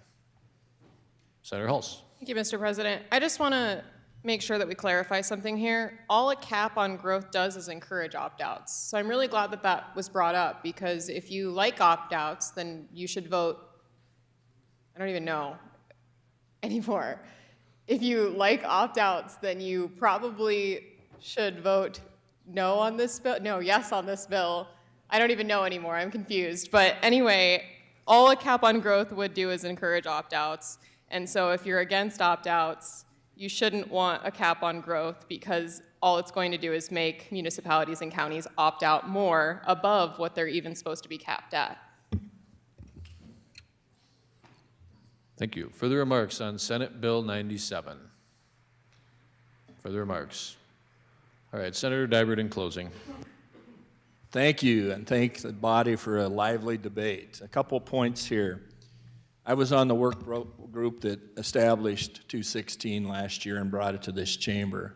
The discussion in that group was 2% growth or 5% growth, and they settled on 3% growth. That's the origin of this 3% that I'm talking about today. It's very important to know that. It was also important to know that 216 was put in place to stabilize property taxes while we got through the bubble market and the outfall of the COVID epidemic.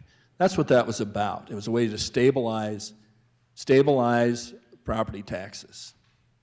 So now we realize when these local governments are preparing their budgets for next year that it's causing huge problems, and the following year even bigger problems. So we're trying to right that wrong. It's a couple things we need to know here.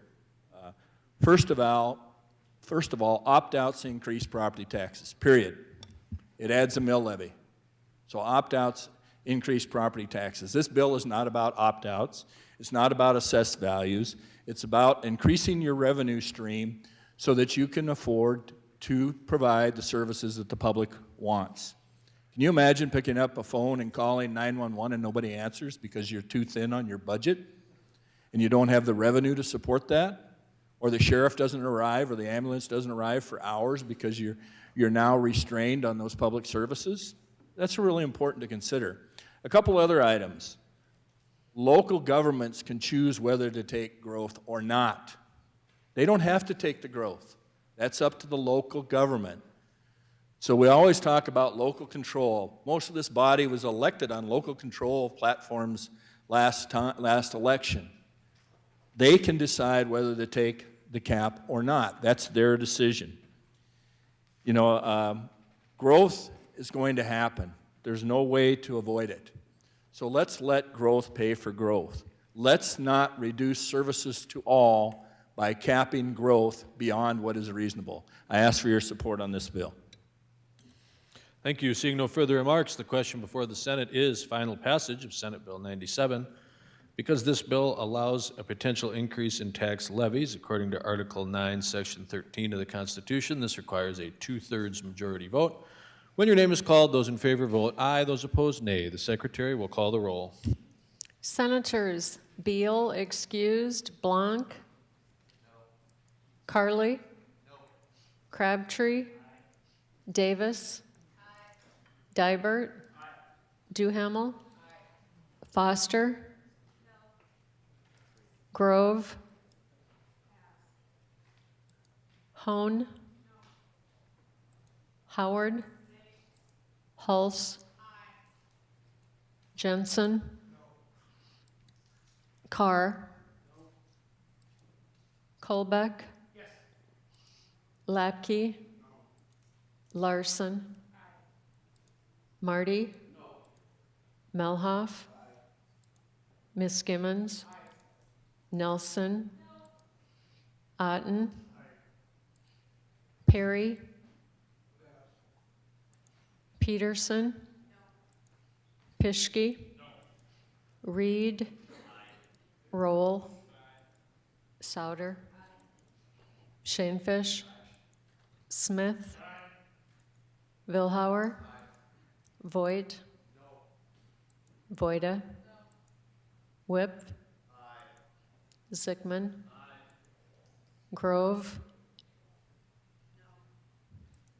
Perry? Mr. President, we have 18 yeas, 16 nays, 1 excused.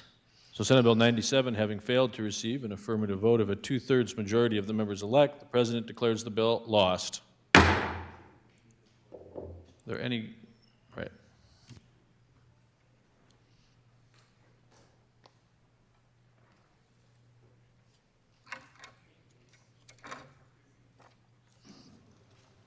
Senate Bill 98, an act to prevent virtual currency kiosk fraud. Senate Bill 98, having had its second reading, is up for consideration and final passage. Are there any remarks? Senator Carley. Have an amendment. You have an amendment. Has it been distributed or posted? Yes, 98D. 98D, and you are moving it at this time? Like to move that amendment? Is there a second? Second. 98D has been moved and seconded. Just a second here.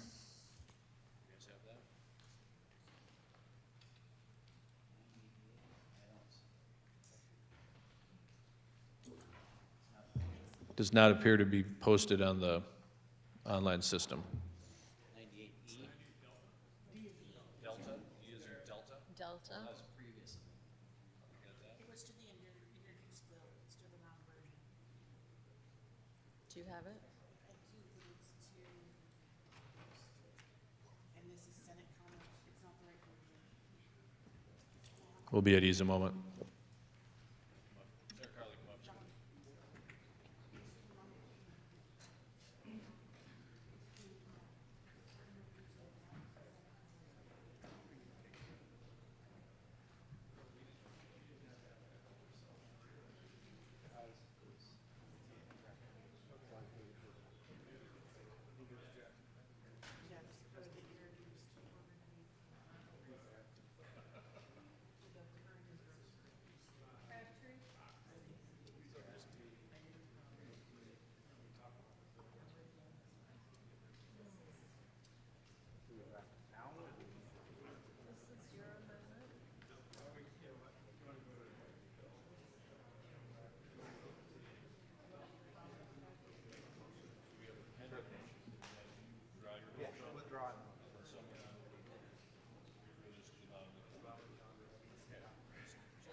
All right.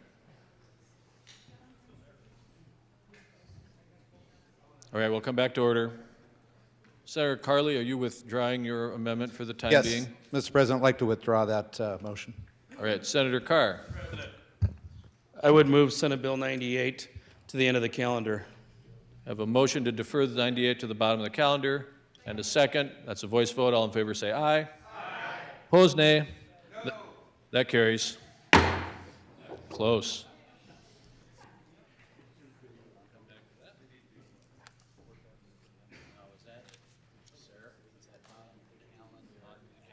Senate calendar.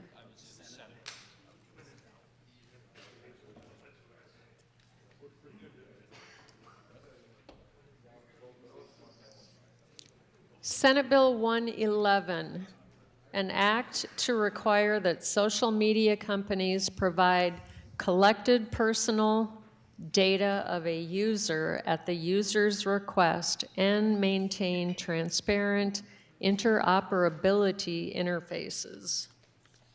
Senate Bill 111, having had its second reading, is up for consideration and final passage. Are there any remarks? Senator Roll. Thank you, Mr. President. I would like to move Amendment D as in dog, if we may. You are moving 111D, and that has been distributed or posted.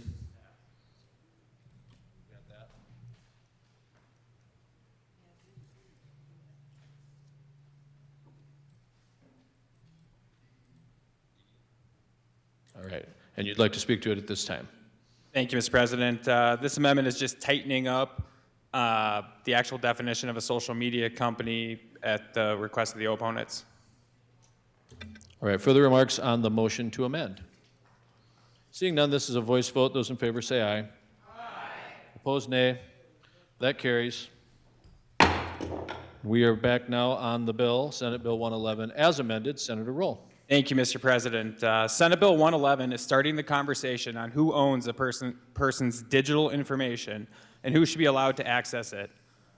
For those of you of a certain age, you'll remember a similar process was done with the telecommunication industry with cell phone numbers. For those younger folks present in the chamber, carriers used to own the numbers, and if you left your carrier, you had to leave your number behind. Legislative action changed that. When we said you had a vested interest in your number and you were able to take it with you when you leave. Well, it's a good comparison on the process to understand the precedent of government action. I would argue your digital data is way more important to an individual than a phone number. I believe your private digital data is like your medical records. Medical providers may keep your record, but the patient has access to copies of their records and has the ability to take them to a new provider, since it's their information.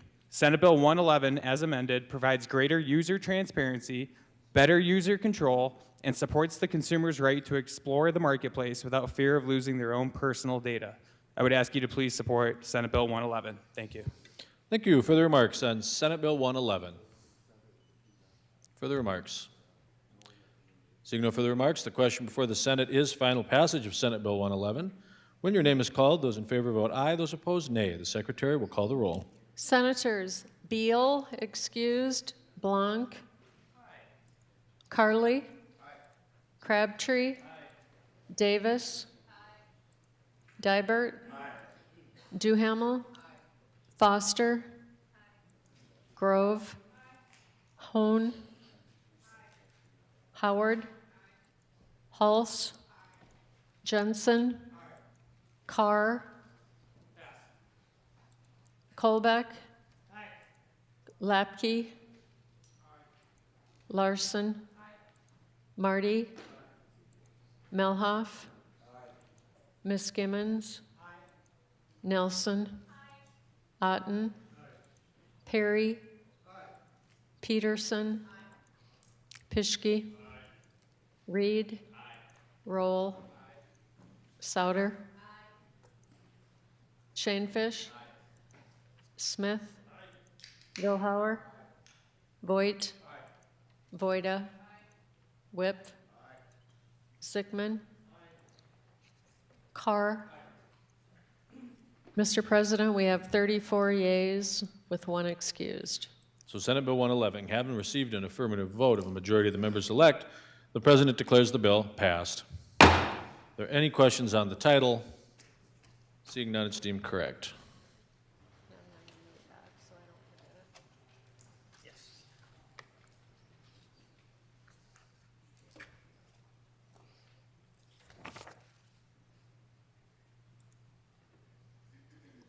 Senate Bill 146, an act to clarify the effect of the resignation of certain gubernatorial appointees.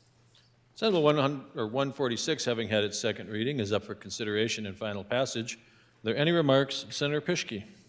Well, thank you, Mr. President. Since the passage of Senate Bill 146 through committee, there's been quite a few conversations that I've had with the second floor and with our LRC in regards to how these gubernatorial appointments should work. And through those conversations, I think that we do have a good internal process now that we're going to follow. There has been a little bit of scuttle about, unfortunately, about the brand board and how appointments worked in the past. And I think that we got that all figured out, and we're going to have a good solution moving forward. So at this point, I don't think the legislation is needed. And so I would defer to my friend from America's hometown to give me a tabling motion. Senator Crabtree. I'd motion to table. It is motion to table and seconded. This is a non-debatable motion and a roll call vote. When your name is called, those in favor vote aye. Those opposed, nay. The Secretary will call the roll. Senators Beal, excused, Blanc, Carly, Crabtree, Davis, Dibert, Duhamel, Foster, Grove, Hone, Howard, Hulse, Jensen, Carr, Kolbeck, Lapke, Larson. Marty. Melhoff. Miskimmons. Nelson. Otten.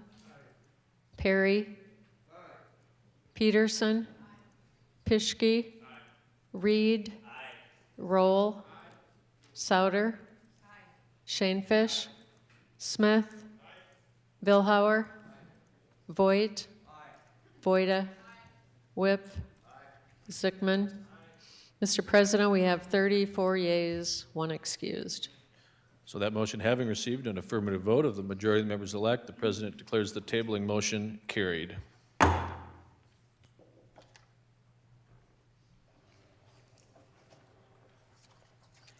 Senate Bill 179, an act to permit a court to commit a juvenile adjudicated delinquent for certain weapons offenses to the Department of Corrections.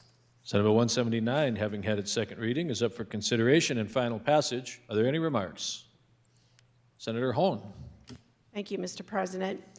I would like to call your attention to a handout on your desk. It's a one-page, two-sided handout relating to this bill, talking about the statutes referenced in the bill, and on the back it has exceptions. So if you'd like to reference that, that would be appreciated. Senate Bill 179 provides courts the ability to place a juvenile with the Department of Corrections by amending, adding possession of a pistol by a minor, GT-rec firearm, and GT-firearm as a committable offense on its own. This law aims to address the specific fact that patterns of youth that are endangering the community with risky behavior, not those who are in possession of a family firearm unless they use that firearm to harm others. If a circuit court judge finds that the community does not have the resources to address the thinking patterns of a child who possesses a gun or recklessly discharges or meets the facts of any of the other statutes included, then the next step is placement with the Department of Corrections for rehabilitative services. When youth are committed to DOC, they are committed as either a delinquent child or a child in need of supervision. If committed as a delinquent, the charging document alleges the child is a delinquent based on a specific violation of a law. The law can be a felony or a misdemeanor, as long as the court has made the proper findings pursuant to 26-8C-7, paragraph 10. So I'm asking for a yes vote on Senate Bill 179. Thank you. Further remarks on Senate Bill 179? Seeing no further remarks, the question before the Senate is final passage of Senate Bill 179. When your name is called, those in favor vote aye, those opposed nay. The Secretary will call the roll. Senators Beal, excused. Blanc. Carly. Crabtree. Davis. Dibert. Duhamel. Foster. Grove. Hone. Howard. Hulse. Jensen. Carr. Kolbeck. Lapke. Larson. Marty. Melhoff. Miskimmons. Nelson. Otten. Perry. Peterson. Pischke. Reed. Roll. Souter. Shanefish. Smith. Billhauer. Voigt. Voida. Whip. Zickman. Carly. Grove. No? All right, did somebody change a vote? Okay.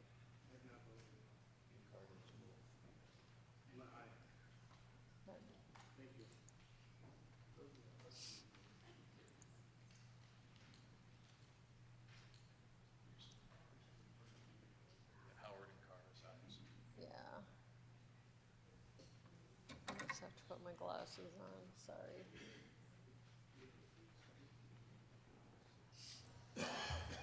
There she is. Sorry, couldn't find you. Lapke changes to aye.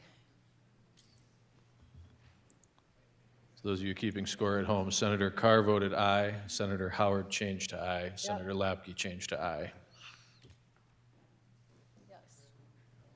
Howard Carr, Lapke. Howard Carr, Lapke, all aye. Anyone else? Miss, I assume that was a joke. Mr. President, we have 28 yeas, 6 nays, 1 excused. So Senate Bill 179, having received an affirmative vote of a majority of the members elect, the President declares the bill passed. Are there any questions on the title? Seeing none, it's deemed correct.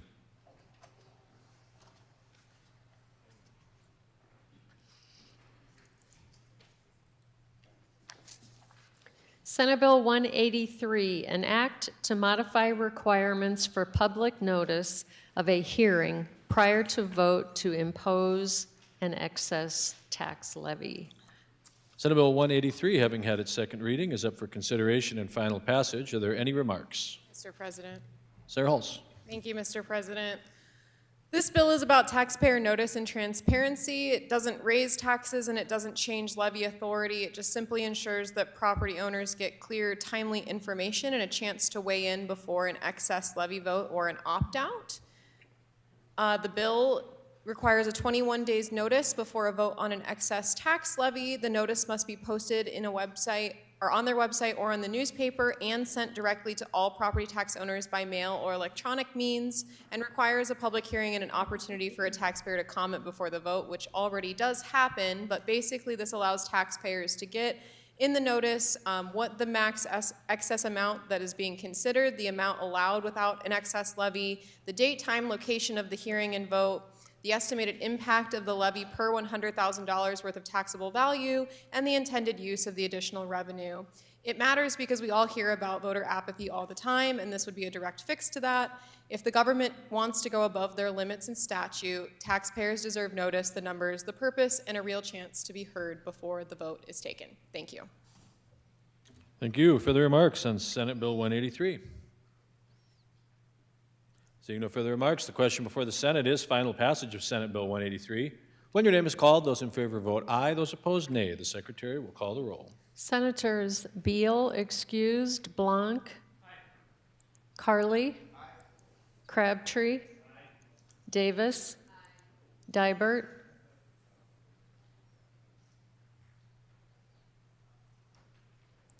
Duhamel, Foster,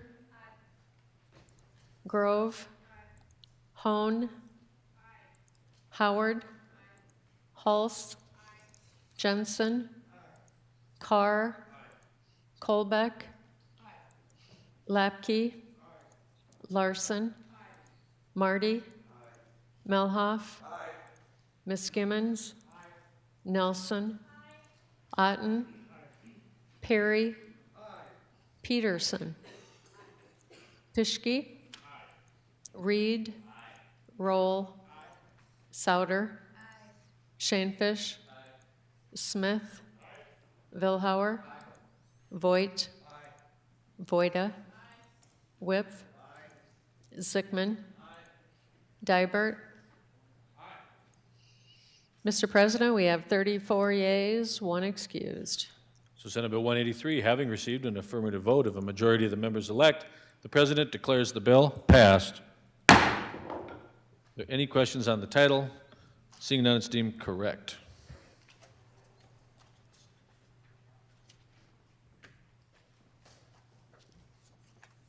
Senate Bill 187, An act to define non-public school. Senate Bill 187, having had its second reading, is up for consideration and final passage. Are there any remarks? Senator Nelson. Thank you, Mr. President. My dear colleagues, I rise in support of SB 187, an act to define non-public school. State statute defines public schools. It also defines alternative instruction, i.e. homeschooling. However, the term non-public school appears more than 36 times in Title 13, the Education Code, including statutes governing compulsory attendance, student participation, transportation, accreditation, tuition, and other educational matters. Despite its frequent use, there is no statutory provision defining non-public school. Let me ask you a simple question. If I turned to you right now and asked, what is a non-public school? What would you say? I suspect if we went around this chamber, we would hear many different answers. And that right there is the problem. When a term is used repeatedly without a clear definition, it creates uncertainty, inconsistency, and confusion. Definitions are everywhere in statutes, and for good reason. They ensure that everyone understands exactly what the legislature intended. Over the past 5 years, education in South Dakota has undergone significant change. We are seeing a more diverse range of educational settings across our state, from microschools and learning pods to expanded virtual and hybrid models. As innovation accelerates, our statutes must keep up to reflect this new reality. Right now in South Dakota, 2 schools, one serving 200 students and another serving 50, are classified simply as alternative instruction. Yesterday, I learned about a K-5 school in Sioux Falls that is an extension of an existing daycare with 80 student slots for next year. All 3 of these settings complete the same paperwork and are considered equivalent to parents schooling their own children at home. These are organized, staffed institutions serving dozens, even hundreds of students, and they are fundamentally different from home-based instruction. Different structure, different oversight needs, different operational realities. Treating those settings as the same defies common sense. Defining non-public school is not about expanding or restricting educational options. It's not about changing policy or forcing anyone to act. If you look at the color-coded version of the bill on your desk, you will see that the language already exists, scattered throughout current statutes and administrative rules. What this bill does is simply brings all of that together, all these pieces and parts, and puts them into a single, clear, defined statute. Fellow senators, it's about clarity, consistency, and fulfilling our constitutional responsibility as lawmakers to provide precise, predictable law. Please support SB 187. Thank you. Thank you. Further remarks on Senate Bill 187? Further remarks? Seeing no Senator Jensen. Thank you. Last minute. Question for the sponsor. State your question.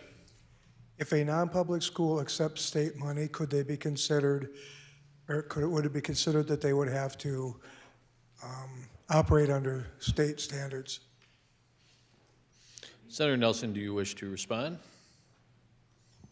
Yeah, what this bill, if you look at it clearly, what it says is that you have non-public, accredited non-public schools, you have accredited non-public schools. You have schools that would like to take money, you have schools that don't want to take money. And that's the issue here is you have accredited schools that follow state standards. They're non-public, they're private schools. And then there's some out there who are non-public schools, they're unaccredited, but they function as schools, and they don't take state or federal money. Further remarks, Senator Jensen? No. Any further remarks on Senate Bill 187? Senator Grove. Thank you, Mr. President. Just a question for the prime sponsor, because I guess I'm kind of struggling with the opposition that I'm getting. State your question. I literally don't understand why I'm getting opposition, but Don't think we can help you with that. my question is okay, so during testimony, obviously you were the proponent, but you were the only one, and then like the Department of Education opposed it, and then a few other places, including some superintendents. I'm just wondering, can you explain, like, what is the big deal? If it's already sort of known, but now you're just trying to put it in law, what is the problem? Senator Nelson, do you wish to respond to that question? You bet. Thank you, Mr. President. Yeah, the reason why is because, again, it's in administrative rules. Rules change. Statute is the legislature, it's laws. And coming from my own personal perspective, being part of a school that followed all the rules that public schools did, we were accredited, we followed all the rules except for one thing, and that was the standards following Common Core. And so this will provide those schools that are running as schools, they're schools, they hire teachers, they have handbooks, they follow a calendar, they do fire drills, they do stranger, what is that called? Stranger danger, we follow everything except maybe one or two things. And so we lose that accreditation. So this would enable those schools to say, hey, we're schools. Again, as an administrator, I have people that would come through and say, this is a great school, and then I would hand them the alternative instruction paperwork, and then they would be confused. We thought this was a school. We have to fill out that paperwork. This would give a place for those schools that are schools. Further remarks, Senator Grove? Just a follow-up. State your So question. are you saying that, so the schools, like were not doing the one thing, so then you were not accredited, you did not get accreditation. So are you saying that under this, that your school at that time would get accreditation? Is that what you're saying? Senator Nelson, do you wish to respond? Yeah, that would all be up to the State Department of Education and how they would like to go forward with that. And the other thing, too, is if you're a micro school or if you're like that, there's nothing that is pushing you to have to jump into something that you do not want to be. If you want to stay with alternative learning, alternative instruction, you sure can. This, again, is just providing an option for those institutions that are schools. They look like a school, they run like a school, they're everything that a school should be, except for the fact that they're not accredited by the state. Further remarks, Senator Grove? No. Any further remarks on Senate Bill 187? Seeing no further remarks, the question before the Senate is final passage of Senate Bill 187. When your name is called, those in favor vote aye, those opposed nay. The Secretary will call the roll. Senators Beal excused, Blanc, Carly, Crabtree, Davis, Dibert, Duhamel, Foster,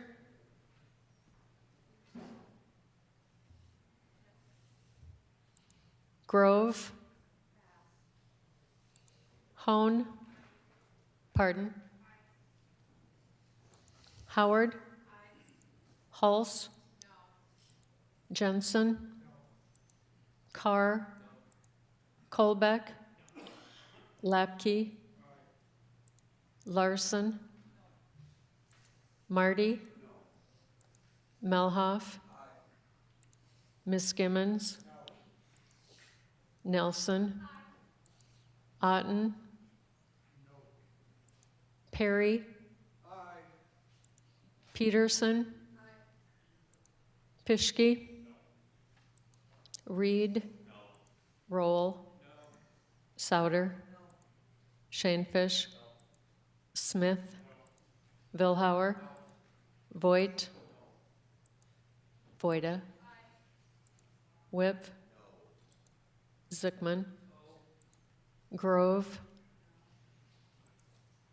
Mr. President, we have 11 yeas, 23 nays, 1 excused.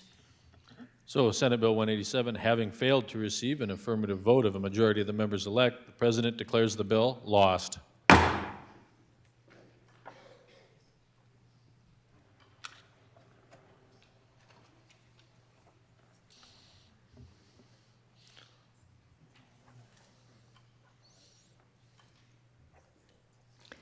Senate Bill 195, an act to repeal the expiration of a reduction in certain gross receipts and use tax rates. Senate Bill 195, having had its second reading, is up for consideration and final passage. Are there any remarks? Mr. President. Senator Carr. Well, thank you, Mr. President, and my fellow senators. I'm actually very proud to bring you Senate Bill 195. But first, I want to start with a little history. I know not everybody was here through this process and how we got to this tax cut that we currently have regarding our sales tax at 4.2%. So we're going to go back in time to 2016. The half-penny sales tax was established at that time. It went into statute, and there was a mechanism that was put into place to reduce that half-penny sales tax. And it was put into place to say if we start collecting online sales tax from businesses that do not have a physical presence in South Dakota, we call them remote sellers, we'd reduce that sales tax by 0.1% for every $20 million we collected. So at that time, about $100 million in collections would reduce the tax back down to 4%. The original language went into statute, but it was problematic. Joint appropriations, and I was here, in 2018 and 2019, we heard from the governor's office, we heard from the Department of Revenue, the language was confusing. We didn't know when to start counting money and what money to count. We had this issue of nexus to say, well, who's a remote seller? As soon as Amazon had a return or kiosk in, Kohl's, all of a sudden we weren't counting those dollars as a remote seller anymore. They had nexus. That wasn't part of the intent. That wasn't part of the promise to roll back the sales tax. Why did we end up with a sales tax cut? That year, in 2023, so it took us several years of looking at this. Appropriations had subcommittees and summer studies dedicated to this to figure out how do we do this. Myself and another, at that time, a senator, had brought bills a couple years in a row trying to address that language and honor the promise that was made to roll back that sales tax once we started fully realizing sales tax collections online. And that's because of the Wayfair Act. That's something South Dakota led on and took to the Supreme Court. Why the tax cut that we had decided on? One, this ensures tax relief, especially in times of inflation, is helping everybody when times are hard. It was relatively easy to modify and implement. It's a broad tax cut that minimizes market disruptions. Basic economics also tells us that less tax creates more discretionary dollars, leads to more spending. That's good for retailers in our state. Tax cut, the sales tax cut is not just on one item, it's all items. All items were impacted by this, as all items have been impacted by inflation. Your utilities, your food, your clothing, ag, farm machinery, to name a few. It was easily defined and calculated. When we looked at the other two proposals, one was regarding the food tax and the other was regarding property tax. Pretty similar situation to what we face today. And what we decided, for the most part, was the sales tax is the largest source of our revenue to pay our services that the state has. And we needed to protect those dollars. But we also needed to have the ability, if things go south for a foreseeable amount of time, if we receive less federal dollars to a significant amount, if we can no longer take care of our state's obligations, we needed to have the ability to ratchet it up, but still keep South Dakota as the status of South Dakota as a low-tax state, a business-friendly environment. If we would have given those dollars to property tax relief, we would have given those dollars to the food tax cut, then we would have utilized that, we would have had our sales tax at 4.5%, provided that property tax relief. But now, when times got tough again, we'd have to build on top of that. Our sales tax would be higher and higher. I'm going to illustrate that in a little bit more. So the idea, though, was we wanted to protect our sales tax, be able to keep it low, be able to ratchet it. We know what 1/10 increment provides. Today we're talking about 0.3%. That's approximately $106 million.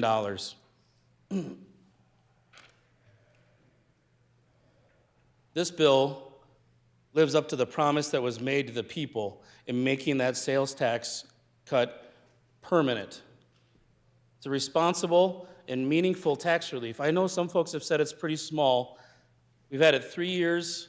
By the end of 2026, it's estimated to provide $310 million of tax relief.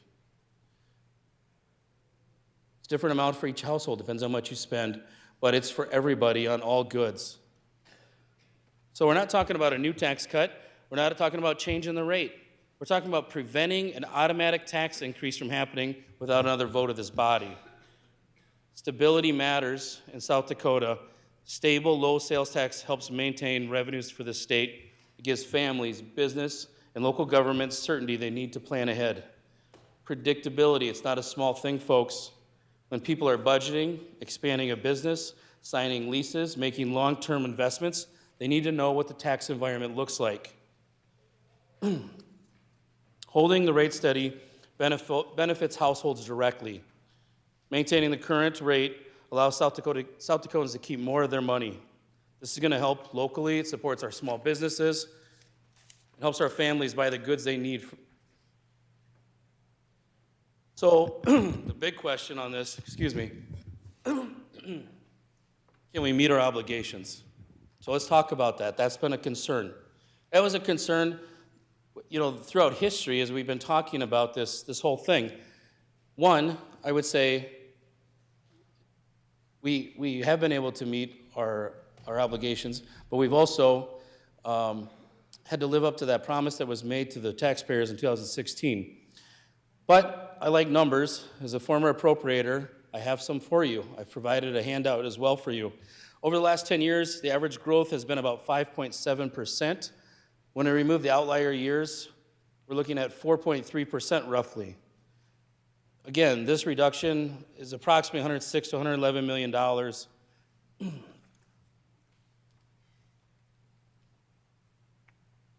sales tax rate right now is 4.2%. I just want you to know how we compare to other states before we decide to start increasing it and what we're increasing it for.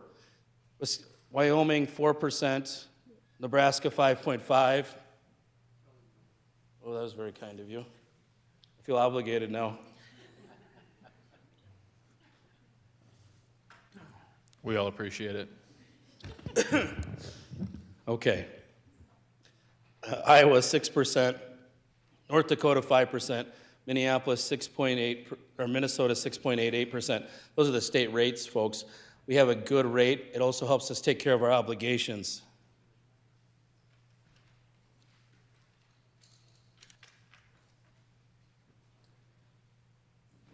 I'll just kind of touch on this handout I provided you about can we meet our obligations. There's this handout I put on your desk, SB 195, and it's labeled A with a circle around it. It shows you the history going back to 2007 for the big three and what we've been able to accomplish there. In 2027, we have a question mark. We started last year with the governor's budget address at 0%. Last week, he thought we can do 1%. We're looking at our numbers. I don't want to be irresponsible or reckless to say where I think we're going to get, but I think we're going to be able to get over 1%. So I take a look at that, and I look at historically where we've been, and I'm not ready to jump to the conclusion that we need to increase the sales tax rate. But I said, when I pitched this in 2023, that I'll be the first one to help ratchet it back up if we need to. But we do it 1/10 at a time to determine what are we paying for that's core service responsibilities of state government. So we're not funding the shiny objects and eroding these precious ongoing dollars, because that's what happens if you put that lump sum back out there. We're going to take care of some core government, and then we're going to have this list of shiny objects, and we're going to spend the rest of it on that. And then the following year, we haven't left anything for those core government. So right now, I'd ask for your support and stand by for questions. Thank you. Thank you. Further remarks on Senate Bill 195? Senator Roll. State your question. What was the CPI percentage this year, or CPI index factor this year? Senator Carr, do you wish to respond?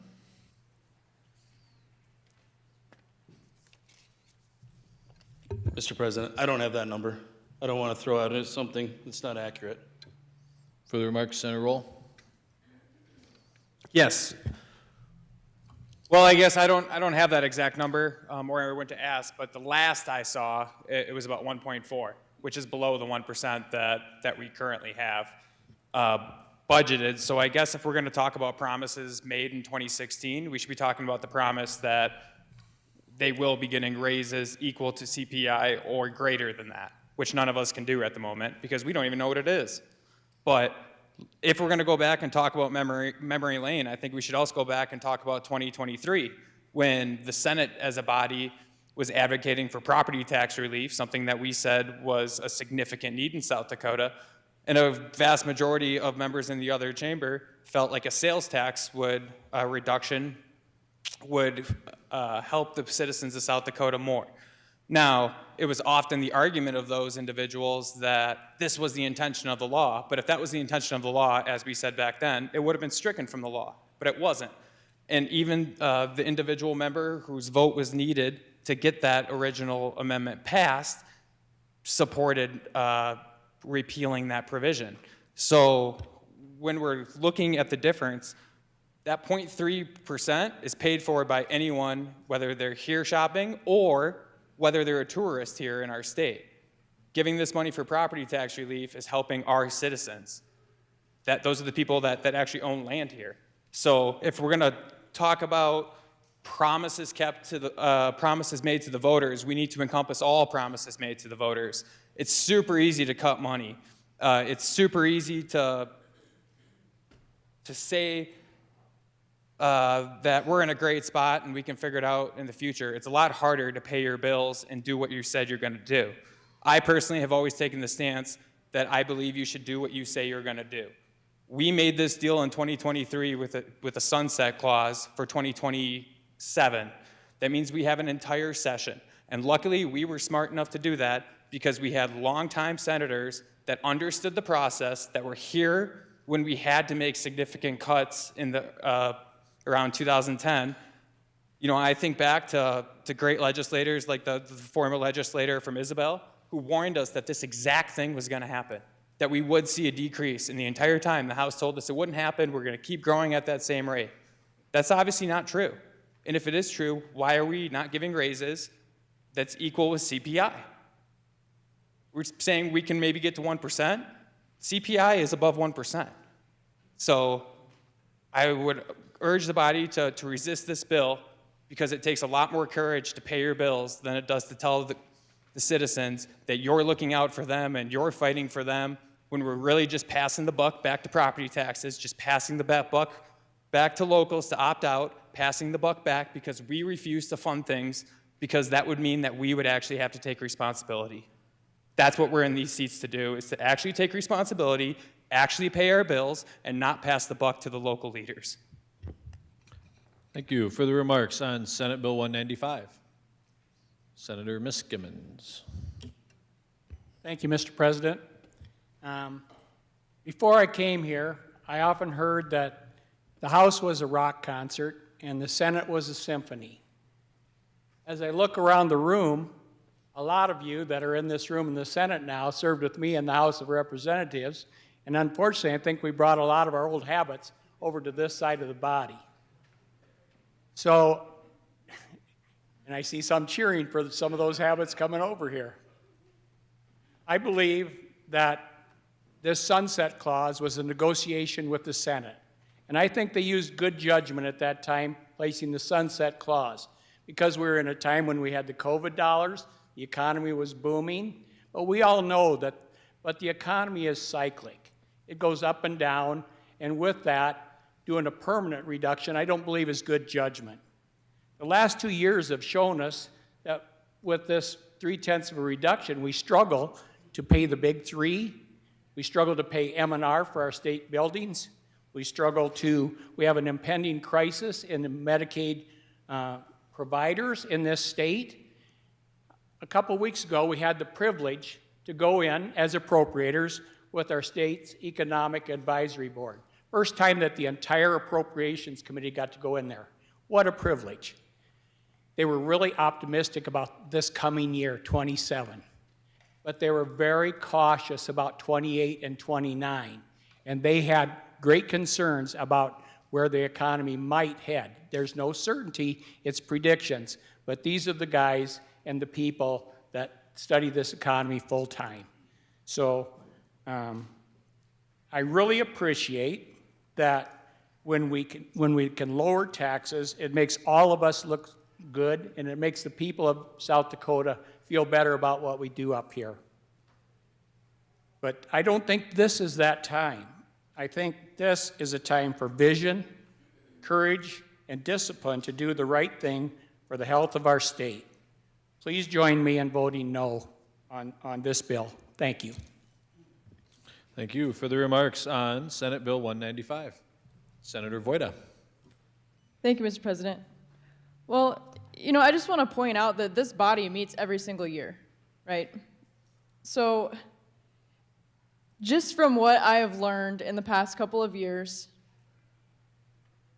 when you look at the reversions from the budget, you'll see that they've been fair reversions in the last few fiscal years. And so I think that says a couple of things. It says, one, that we have fairly conservative budgeting principles, but also that tells me that it's not quite the appropriate time to just raise the sales tax back up 3%. You know, if we come back next year and we have a budget shortfall or something like that, then let's take it up at that time. But to just inject another $111 million, see where the cards fall, see where it's going to get tucked into the budget, you know, how many times do we hear, wow, shouldn't the state just cut spending? Shouldn't the state just cut spending? And yet here we are, you know, advocating for not cutting spending or allowing it to go back and collect more of that tax. So I'm going to be supporting this bill because, like I said, this body meets every year, and we can look at that and we can adjust that as we need. But I don't think that the 111 or 106, I think is what the good senator said earlier, I don't think we need to just let that sunset right now. So thank you. Thank you. For the remarks on Senate Bill 195, Senator Lapke. Thank you, Mr. President. I rise in support of Senate Bill 195 today. We had a rather different experience in the Revenue Setting Committee here in the last week than we did a year ago. You know, the first half of the last fiscal year, the sales tax revenues were coming in rather light. Something remarkable happened that kind of turned the tide, only to end up in the month of December with a positive 12% growth of sales tax revenue.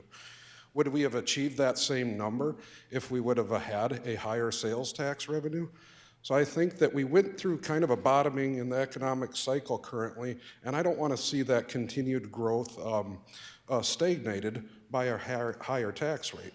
That's going to lead to less economic activity. So I'd encourage your support on 195. Thank you. For the remarks on Senate Bill 195, Senator Hulse. Thank you, Mr. President. 2 weekends ago at a Cracker Barrel in Fall River County, I asked my constituents to raise their hand if you felt the 2023 0.3% tax cut. Not a single hand in a room full of 100 people went up in cherry red Fall River County. Why? Because nobody can feel it at the checkout stand. It's really a rounding error. But everybody can feel property tax bills that are jumping by thousands of dollars. And the good senator that talked about not meeting our obligations, he's right. We should be thanking our lucky stars that the revenues came in the way they did. Otherwise, we'd be having a very different conversation right now. And there was no guarantee that was going to happen. And to talk about other states and what their tax rates are, if you look at the other states that don't have an income tax, that have comparable sales taxes to what ours are, you're looking at Alaska, Wyoming, and New Hampshire. Alaska and Wyoming only can keep their sales tax rate as low as it is and not have an income tax because of mining and coal. And New Hampshire, they have one of the highest property tax rates in the nation. So as you sit and think about how you're going to vote on this bill today, think about whether or not you want to be more like New Hampshire and have super high property tax rates, if you want to pay teachers up with the rate of inflation, or if you want to still be one of the lowest states in the nation and still have a really low sales tax rate and keep up with our obligations that are owed, even in years where the revenues don't come in a way that we didn't expect them to. Thank you.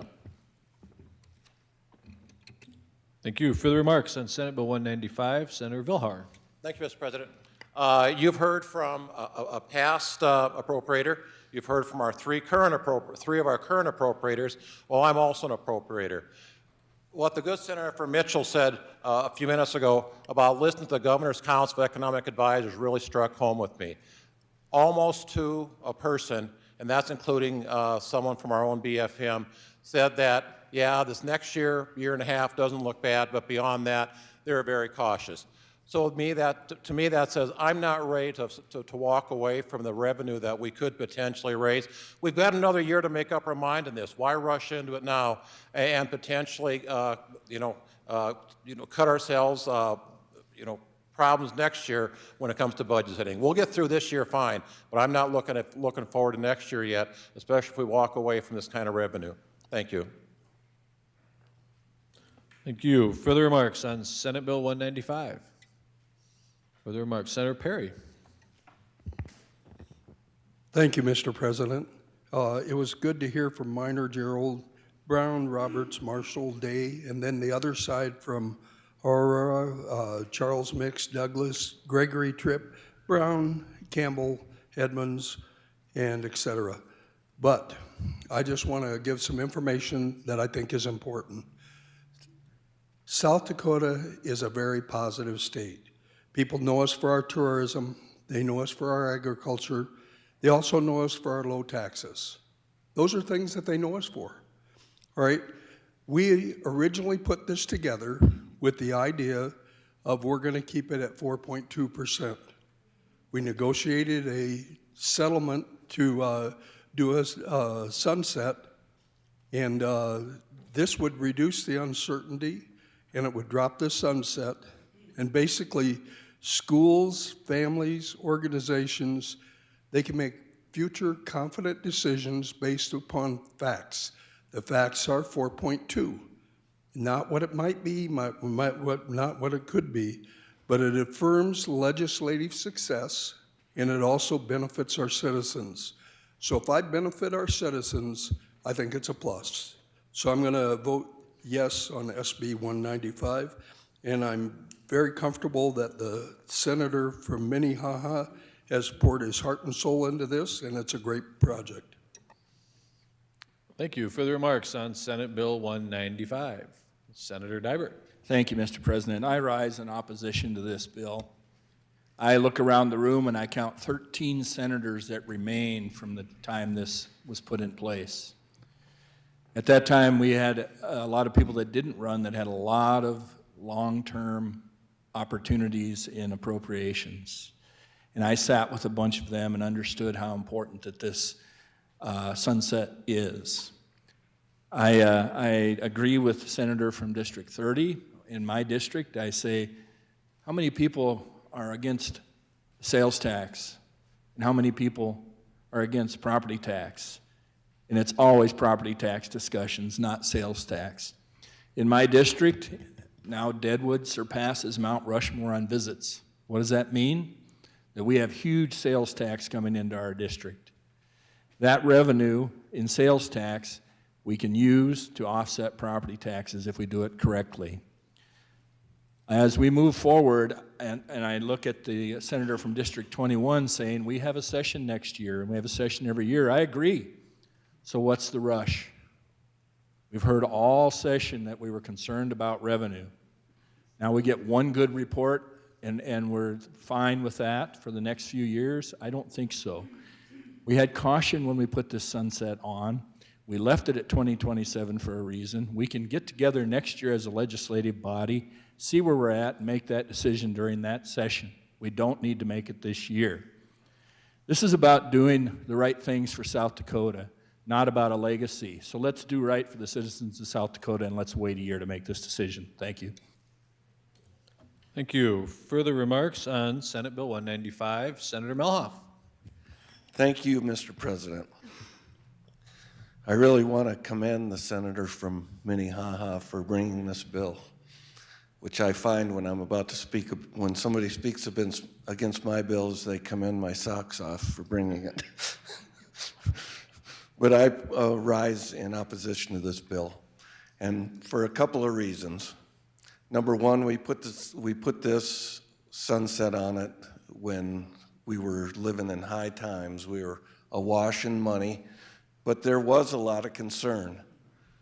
And in the meantime, the voters also voted to expand Medicaid to able-bodied people, and that's costing a lot of money. I've heard people say on the floor today that how many times have you heard people say we need to cut state government? And I can agree, I've heard that a lot. But I've also found that if you really want to hear people squawk, actually do it. Start cutting those services that they want, and you're going to hear from them. We heard it last year, I believe it was with PBS, cutting the state library services, cutting veteran service officers, and various other things, cutting the Civil Air Patrol. When you do that, you start hearing from people. So I agree that we need South Dakota to be a low-tax state.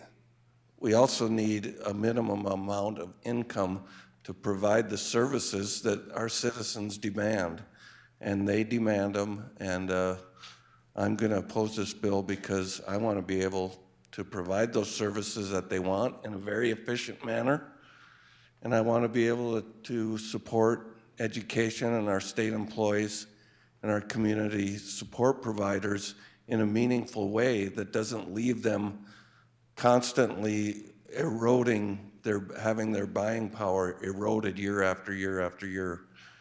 We see our health insurance costs skyrocketing. It's just, it's a difficult thing to weigh. And at this time, I just don't think it's the right time to take the sunset off this. Thank you.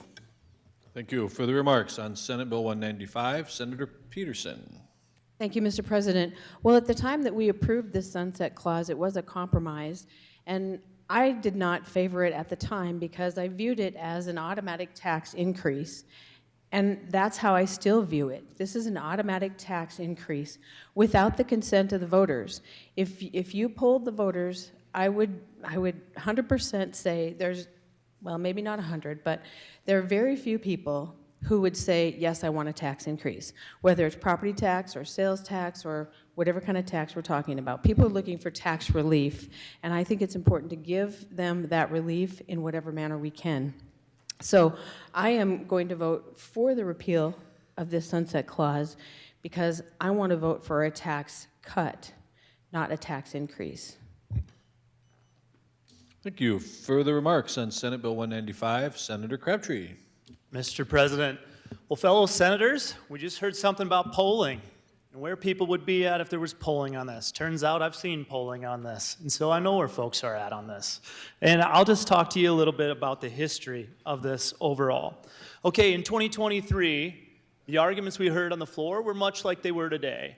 I can tell you that I think it was a vehicle bill that I had at the time, and the Senate sent it out overwhelmingly to provide property tax relief in 2023 because we knew that was going to be the major issue. Sounds familiar, right? It reminds me of what Mrs. Bowles used to tell me in Arlington's second grade, 2 wrongs don't make a right. I think that was about me stealing somebody's brownie, but the point being is we've got a decision to make in front of us today. So at that time, it was grocery taxes, it was sales tax, and it was property tax relief. We're still back here working on property tax relief. This body had a summer study about property tax relief, not sales tax relief. And the polling that we just mentioned there shows that overwhelmingly, the folks in South Dakota want to see property tax relief. Sales tax isn't even on their radar. It's property tax relief. We've set out to do that. We talk about bills every single day on that, and we have opportunities yet to deliver on that. Now, I'm just going to talk about what happens today. A no vote or a yes vote does not raise taxes. You have 12 months to continue this discussion. That was part of that was part of those deals in 2023. I would tell you the compromise was we ended up settling on sales tax because this body that occupied these desks knew that property taxes were going to be the major issue. And we are there. And we didn't do property taxes at the time because it was challenging to figure out how to get that money back to the people of South Dakota. The idea of the discussion on why the sunset was there, and I think we all agreed overwhelmingly that we wanted to provide relief wherever you can. That's the first way you can make things more affordable. But the reason why we really settled on that, sure, there was some that wanted to see where revenues would come in, but there was a lot, including this guy, that wanted to make sure that we found a way to deliver meaningful property tax relief, that that's the direction we would head. And we have that option and that opportunity today, not if we move forward with this. So if you vote yes or if you vote no, so let's get our eye back on the ball. If you vote yes or you vote no, what happens today? Your property taxes or your sales taxes aren't going to change. You still got 12 months to make those decisions. And I'll just go back and I'll remind you, the people of South Dakota have sent a clear message that property taxes are what need to be discussed and what need to be fixed. It takes vision, it takes courage to deliver on that. Not on this one right here. And I'll tell you, I think we were right in 2023 when we were talking about property taxes, not just because people keep demanding that. I mean, there was a number of reasons. First of all, the people have told us that. But number two, I think when we talk about the sales tax, when we talk about providing relief to South Dakotans, we're providing this relief to tourists that come. We're providing this relief to those who come and shop in Sioux Falls and Watertown and every place that's along the borders. So we've got an option to do what we should have done in 2023, which is provide property tax relief. I'd encourage you today to vote no on this and stay focused on the ball, which is relieving property tax burden from the folks of South Dakota.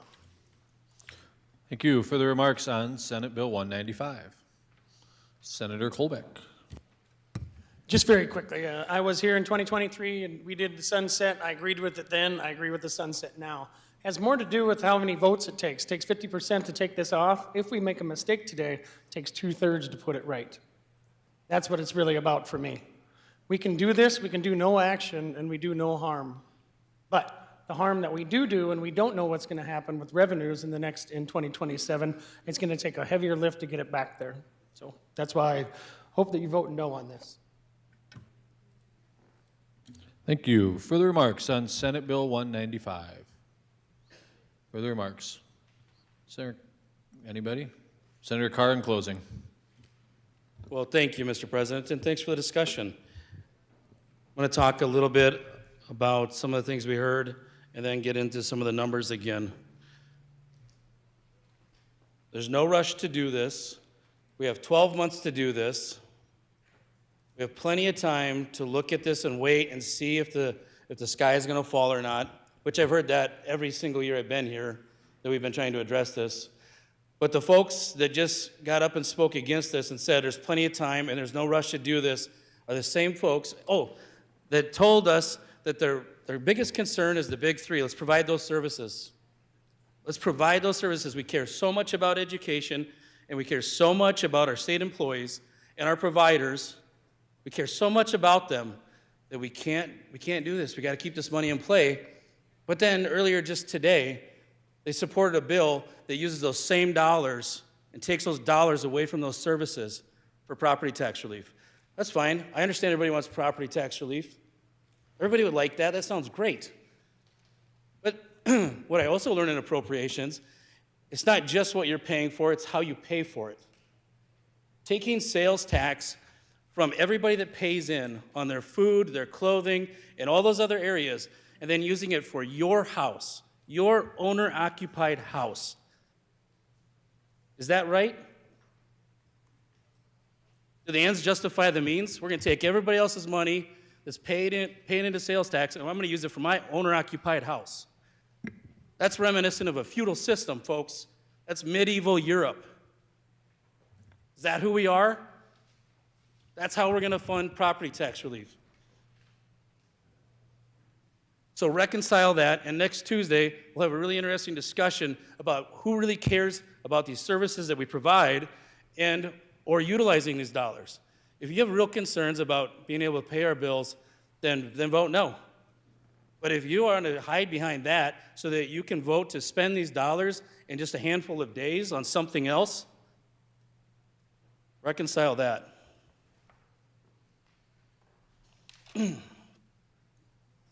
How do we budget? Been here just long enough to see this process work. How many years have I come in here and we were not going to meet inflation, the sky was falling, and then magically, oop, the dollars appear. Here they are. There's a process that we go through, and every year during session, we did what they just did last week, and they set the revenues, and we see how many more additional dollars we have. And then at the end of the year, we also get an accounting of how many actual dollars there were on top of that. I could talk about COVID dollars, but let's just talk about 17, 18, and 19. So we got to session, we did the revenue setting. In 17, we found an additional $24 million approximately. At the end of the year, we came up a little short in 17, so I'll acknowledge that. In 2018, we decided there was $18.5 million. At the end of the year, there was still another $6 million just from the revenue. That's not counting the reversions of $10.7 million and the unobligated cash of $17 million. What does it take to move 1% for the big three? Right now, we're talking about $25 million, $20 million. How many percentage points could have we moved if we would have utilized this cash and budgeted to use it? In 2019, in session, we found an additional $64.3 million. There was another 2.3 at the end of the year, 17.3 in reversions, and unobligated cash of 19.6. If you got a concern about how we fund the big three, then let's talk about that, and let's talk about our budgeting process and how we're utilizing our ongoing dollars and or not utilizing our ongoing dollars. If we're going to be at 1.4% in inflation this year, I think it looks pretty good for us to get close to meeting that obligation. That's as much as I'm going to say on that. I'm going to ask for your support to fulfill the promise. It should be 4%. We're at 4.2 because of this process and this negotiation. It never should have been a temporary holiday, tax holiday. I hate that word. It was a tax cut from the get-go. There's a good reason that folks may not realize how important this is. When you're talking about millions and millions of dollars, you have to protect them, otherwise they get spent. Just like we saw today, I just heard all these opposers talk about how we got to protect them, but also in the same breath, and earlier today, they voted to spend them already. That's why we got to protect them. Thank you. Thank you. Seeing no further remarks, the question before the Senate is final passage of Senate Bill 195. When your name is called, those in favor vote aye, those opposed nay. The Secretary will call the roll.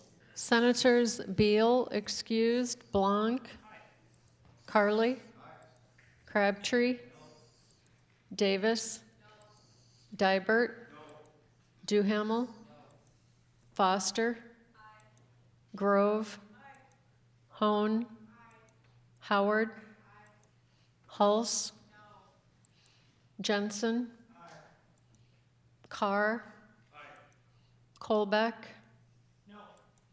Lapke,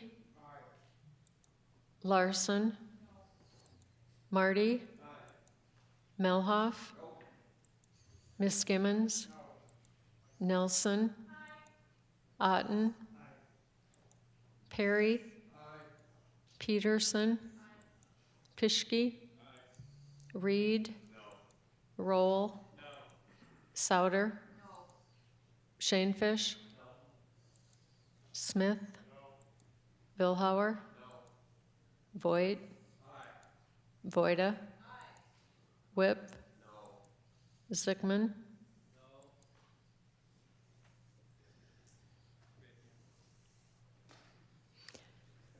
Mr. President, we have 17 yeas and 17 nays, with one excused.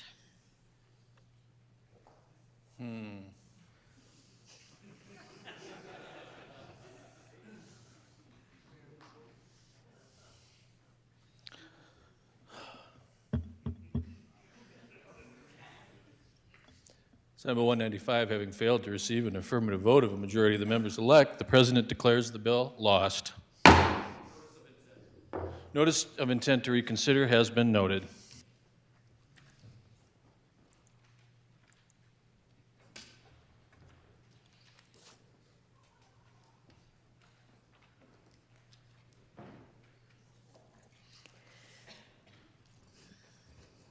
Senate Bill 198, an act to restrict the use of a cell phone by a student during the school day. Senate Bill 198, having had its second reading, is up for consideration and final passage. Are there any remarks? Senator Carr. Well, hello again, Mr. President, members of the Senate. This conversation today is really not necessarily about just phones. It's more than phones. It's about whether the state of South Dakota is willing to lead regarding the well-being of our children. When I believe it's at stake here.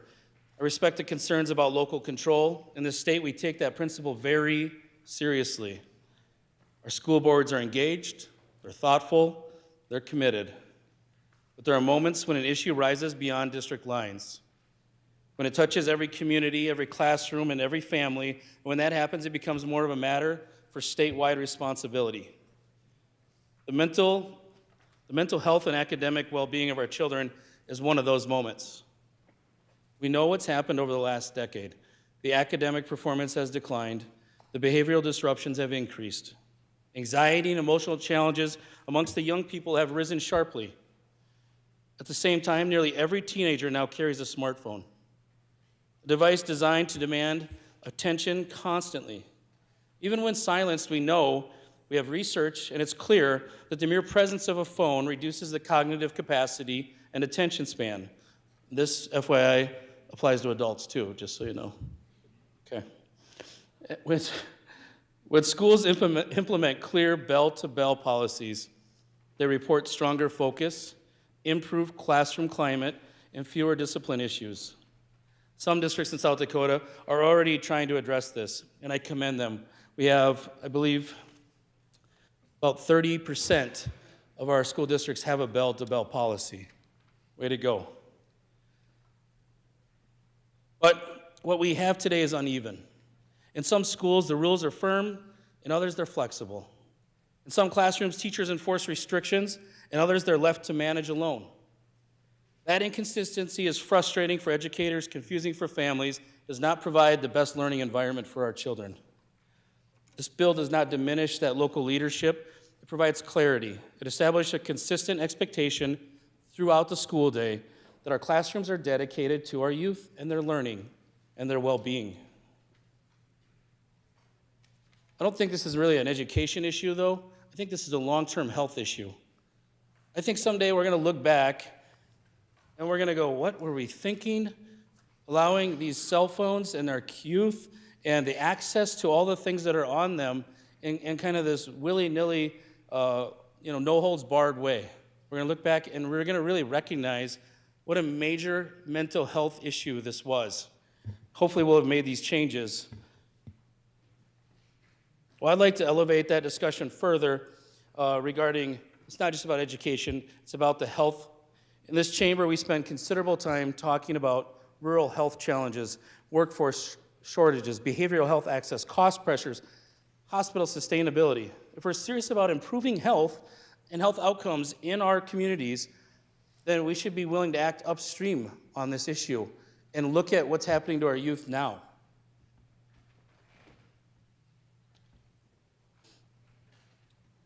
I know I'm testing everybody's attention span, so I'm going to just skip to some other areas here. What happens with cell phones is something that I've spent the last 2 years studying. I was part of a summer study, and we looked at age verification, we looked at cell phone policies in schools, and I, with the rest of the colleagues at that time, said, But for the most part, let's let the school districts try to figure this out. I have since spent time meeting several authors of some of the most respected and popular books on the subject matter, talking to groups that do research on this. I provided you several handouts. A lot of that information is from an organization called FGA. We've worked with them. We know who they are. They provide credible resources. The one regret I had coming into the session is we didn't address this during that summer study.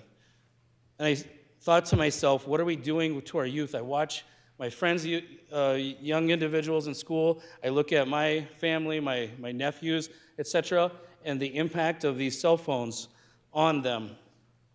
The Secretary of Education called them digital pacifiers. Why are there a problem, and what happens? Neurologically, they create a dopamine loop. So phones, the things that are on our phones are engineered for constant stimulation, short attention bursts, instant reward cycles, and social comparison. These things are really important to understand. Students are not just using them as phones. They are developing these addictive behaviors through those interactions with them. These app producers, these game producers, it's no different than a slot machine. They want to try to figure out how to keep you as long as possible and engaged in this as long as possible. That's how they make their money. When a student checks his notifications during class, lunch, or passing periods, it reinforces distraction patterns. It reduces attention span. It increases anxiety and that social comparison. Those are real things if you can think back to your times in school. This impacts sociability and healthy relationships. Young people need more face-to-face interaction, conflict resolution skills, real conversations, and social development. I would imagine that we agree on all these things. In fact, most of the opponents that showed up, I think, agreed on these things. It really comes down to that local control issue. I gave you a reason why I think that this is paramount to the safety of our students, the mental health of our students, to implement a statewide guideline that says we're not going to accept 33% of our schools doing this. They're all acknowledge there's 60% approximately of schools that have some cell phone policy, and there's 5% that have nothing. We should have consistency, because even if you just do class time, it doesn't address the issue of the mental health and dopamine addiction, the social comparison, all those other distractions, the ability to build those healthy relationships. This bill allows and says that there's going to be no cell phones used from bell to bell, except for the exception of emergencies, educational purposes, health and well-being, and it allows the school district to figure out what that looks like. What happens to that cell phone during the day, they get to decide. They get to decide also how they enforce and or punish when somebody doesn't follow that rule. I'd ask for your support today. Thank you. Thank you. Further remarks on Senate Bill 198? Senator Souter.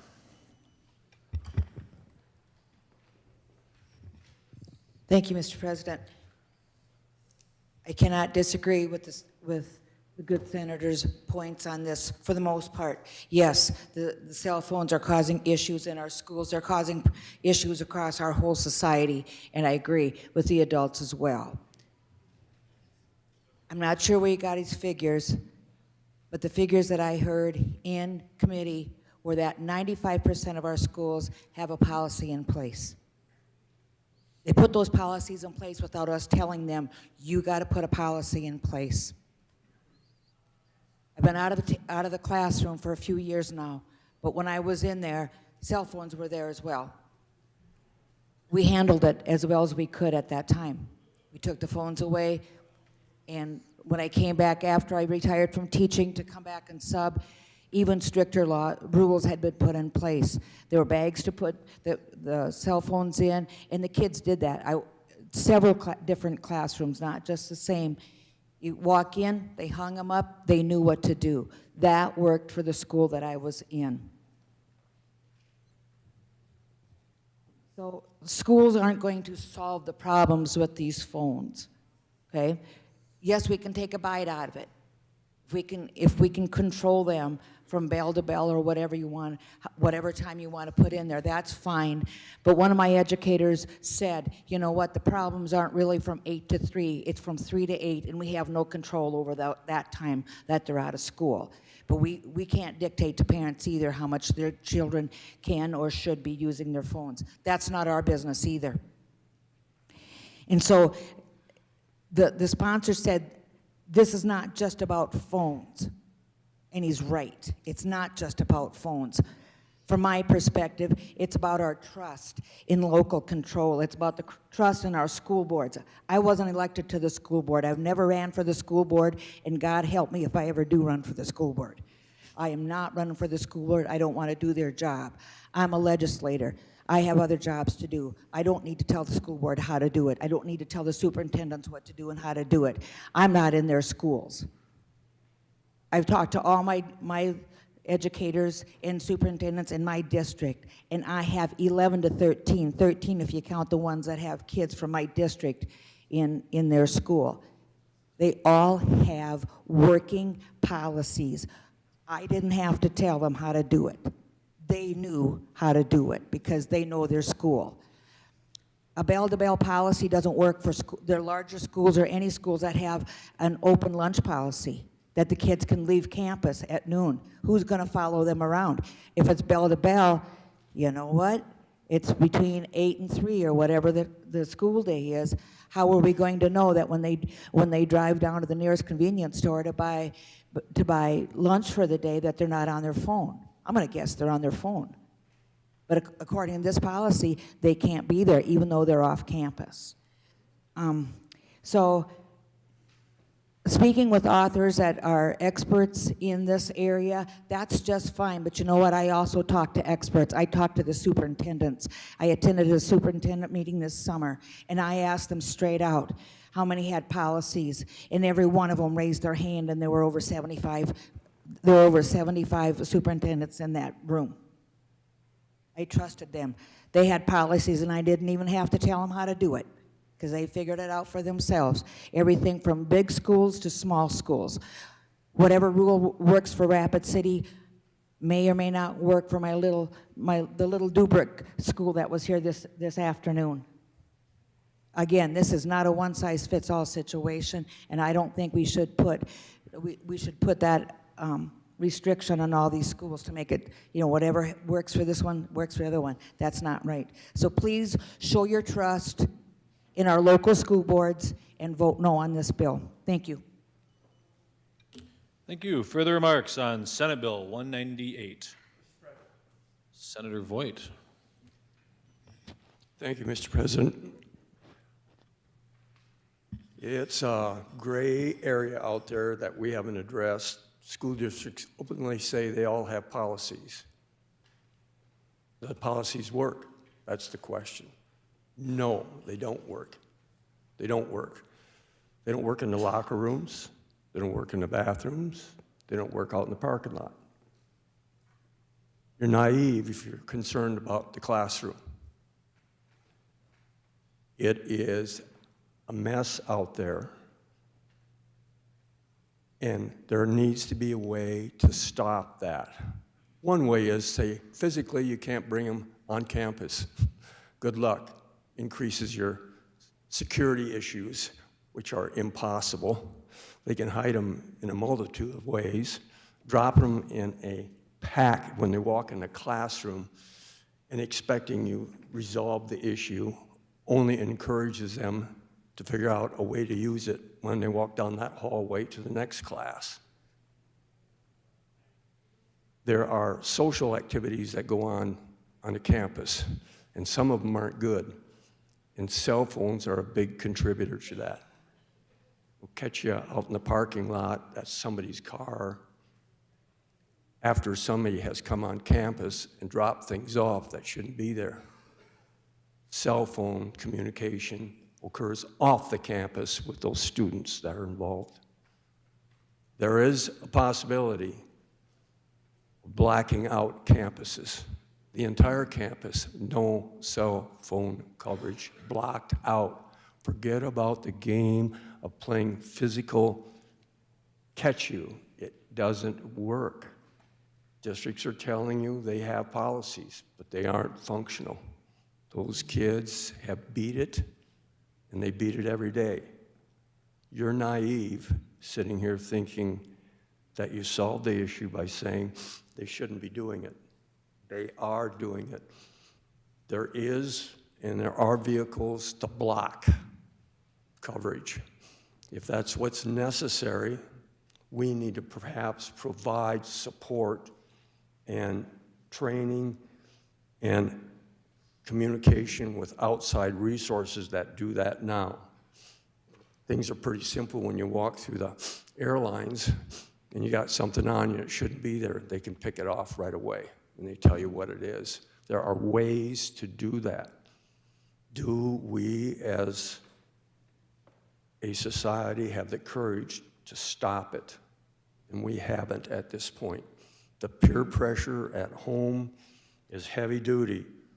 If a parent, guardian needs to get a hold of a student, we got to have a little relapse here back about 25 years. Call the office.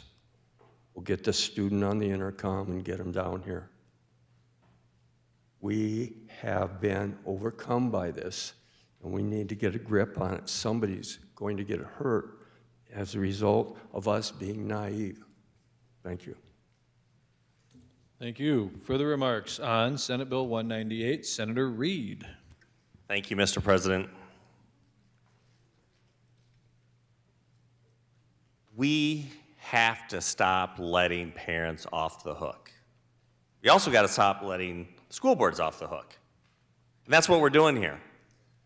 This needs to be bigger than just a ban. We have to start doing more education on it. Parents have to start stepping up.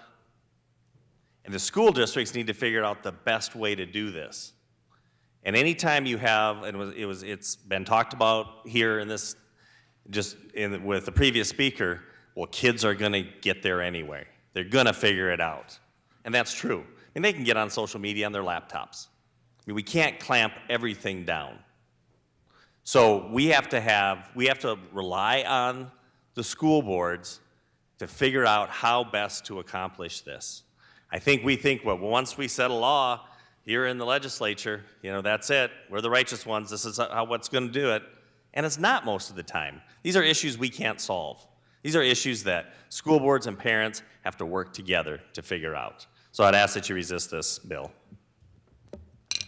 Thank you. Further remarks on Senate Bill 198. Senator Perry. Mr. President, may I ask the sponsor a question?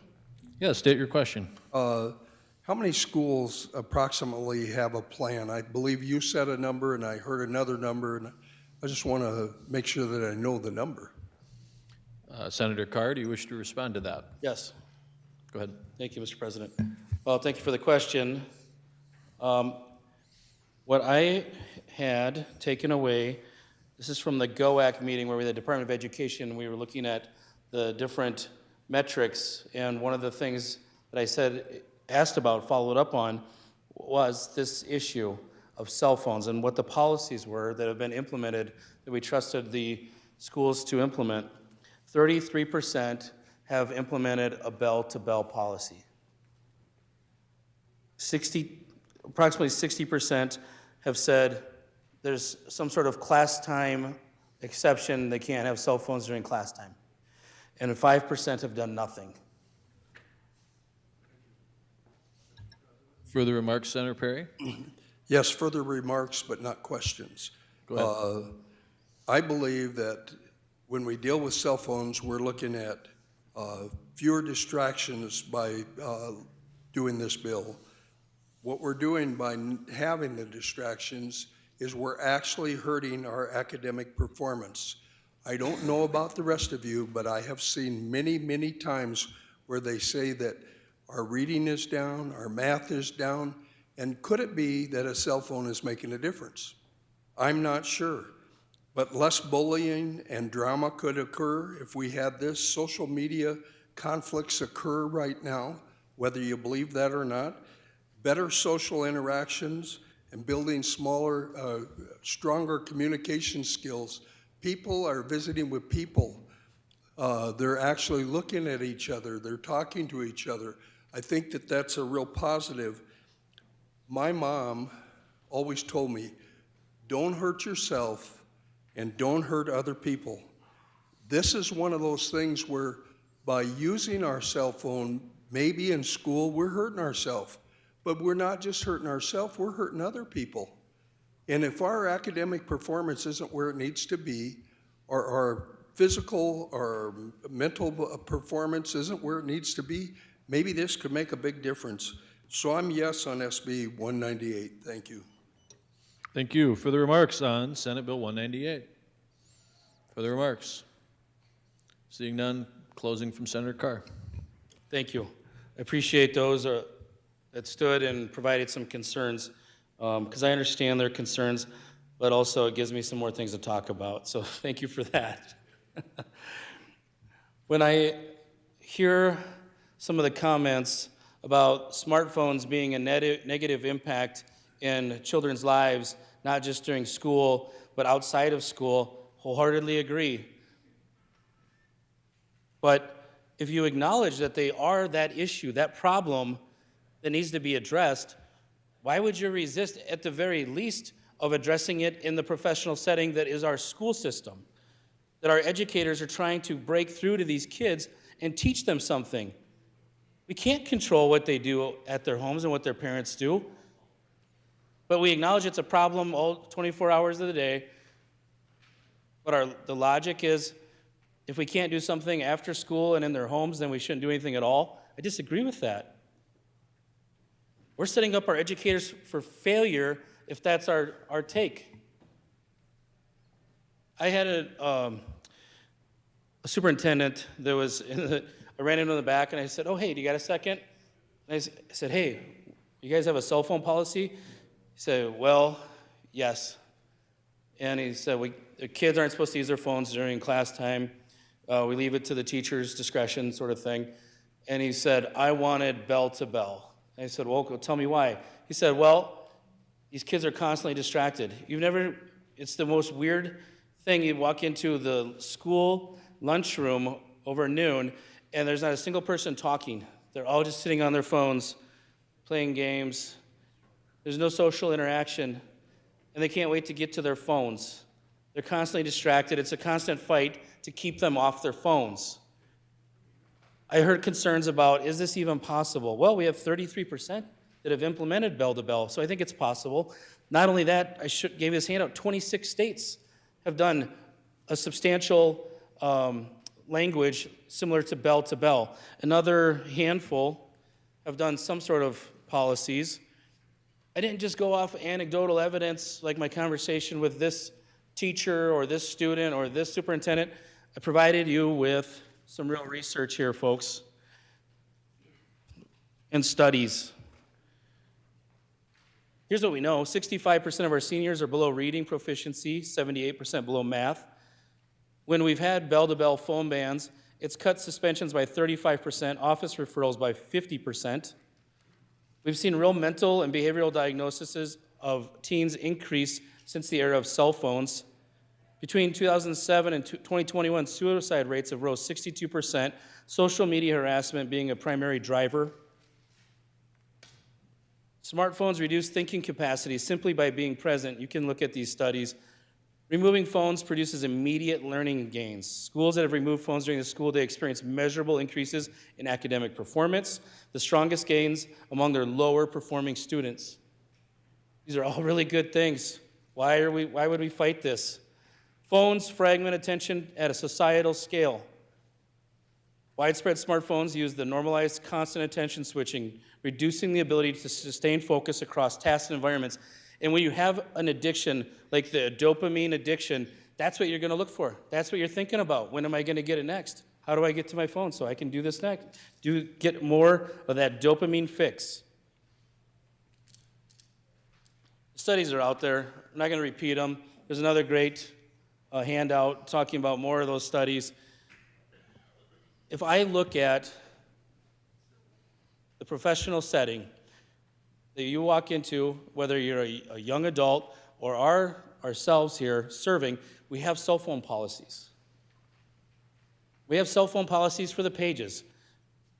I don't know if I've ever seen a page on their cell phone distracted, playing with their cell phone in any way, shape, or form in my 10 years here. I can't recall ever seeing that. Pressure's on you guys now, okay? We're going to be watching you like hawks, so you know. So these are high school students. I think school is that professional setting that we send our youth to for 12 years. But yet we're saying that pipeline of kids coming out of the K-12 system, we're okay with 5% not having any type of cell phone policy. Just have at it, guys. Play on your phones, get addicted. Another 60-some%, we're not really sure what your policy is. Some teachers got a policy, others don't. Good luck. Good luck educating our kids. Good luck getting information to stick. How is that acceptable to this pipeline of kids coming into our world, the professional world, and what are we setting them up for? I think we're setting them up for failure. We're setting up our educators for failure, and we're setting them up for failure as they enter into a real setting. And that's why we see so much ADHD and OCD and all these other things. That's why you have these adults now, and young adults, that are the zombie scrollers or whatever they call it. They got to be constantly looking at it. They got to have it even in a conversation, even if they're watching a football game, they still got to be on that phone getting that dopamine kick. In my heart, I know this is right. I think all of you know it's right. And I've given you compelling reasons regarding safety and safety guidelines that should be standard across the state. And that's why I believe that we should be making this decision, but allowing the local control to figure out what that policy looks like and how to enforce it. I appreciate your support. Thank you. Thank you. Seeing no further remarks, the question before the Senate is final passage of Senate Bill 198. When your name is called, those in favor vote aye, those opposed nay. The Secretary will call the roll. Senators Beal excused, Blanc. Aye. Carly. Aye. Crabtree. Aye. Davis.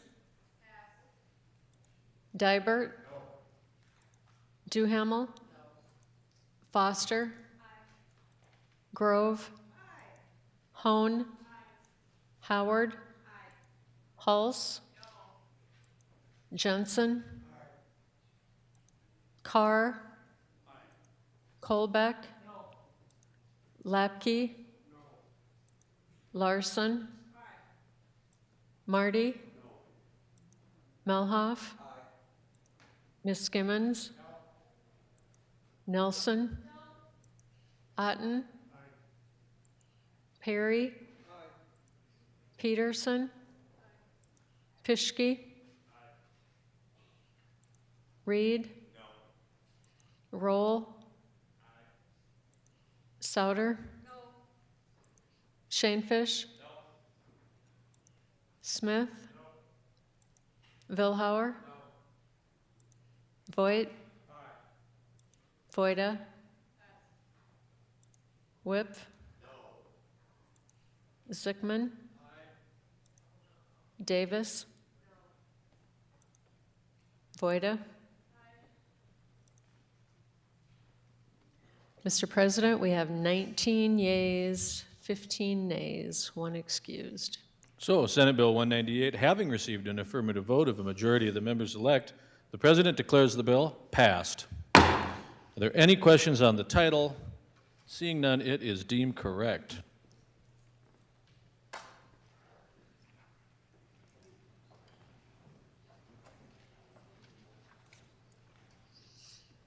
Senate Bill 205, an act to revise registration fees for drones and establish a fund to support drone aviation.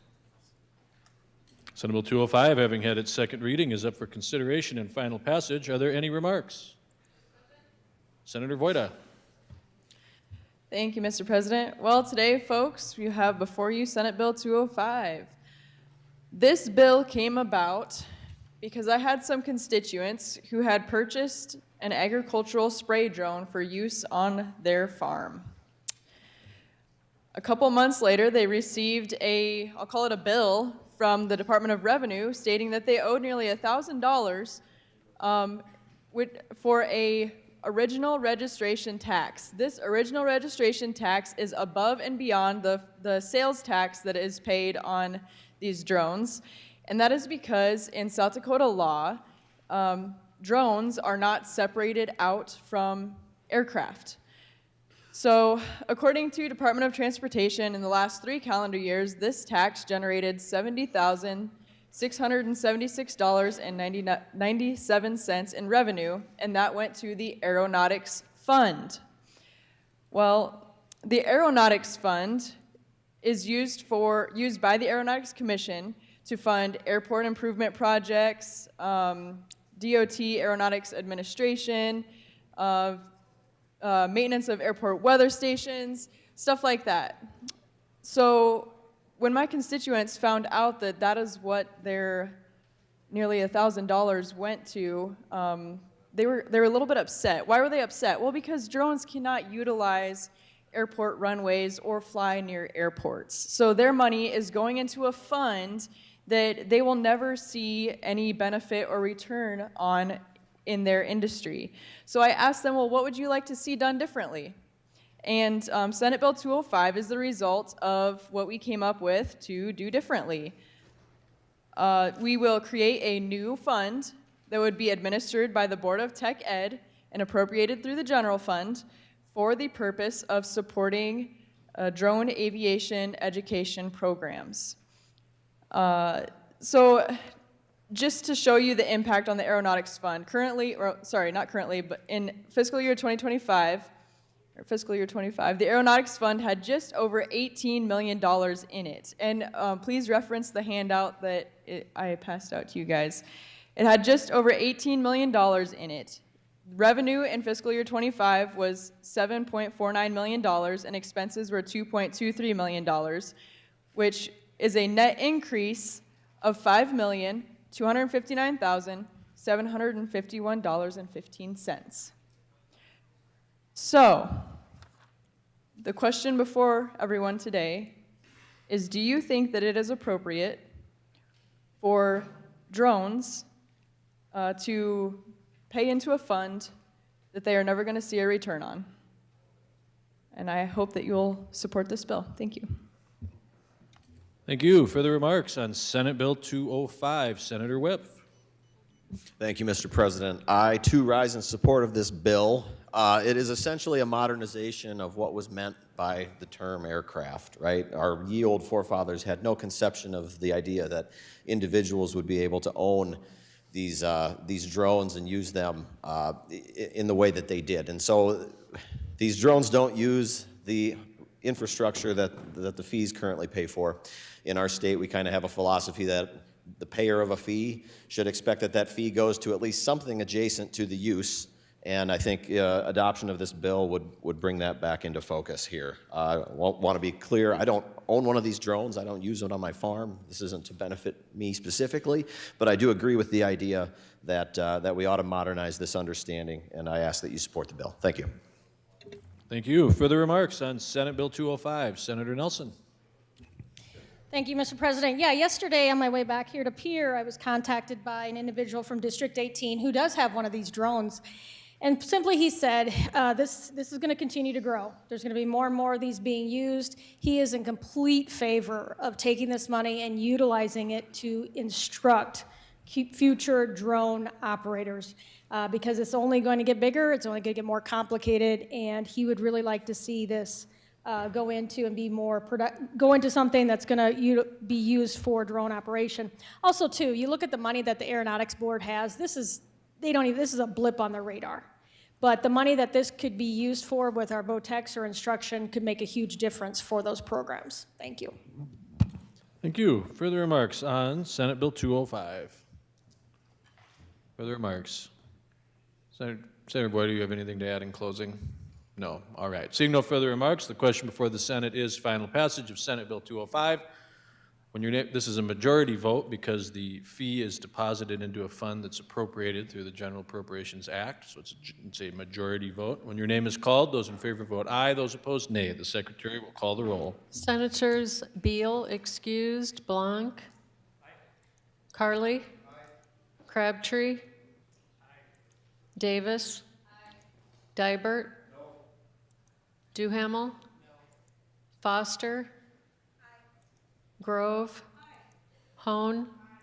Howard? Hulse? Jensen? Carr? Colbeck?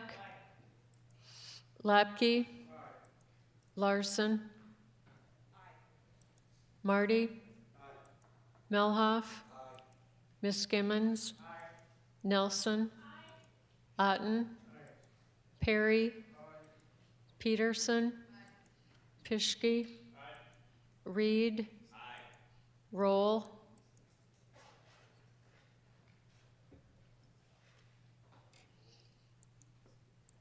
Souter? Shanefish? Smith? Vilhauer? Voigt? Voida? Whip? Zickman?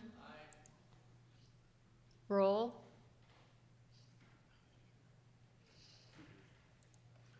Mr. President, we have 31 yeas, 2 nays, 2 excused. So Senate Bill 205, having received an affirmative vote of a majority of the members elect, the President declares the bill passed. Are there any questions on the title? Seeing none, it's deemed correct.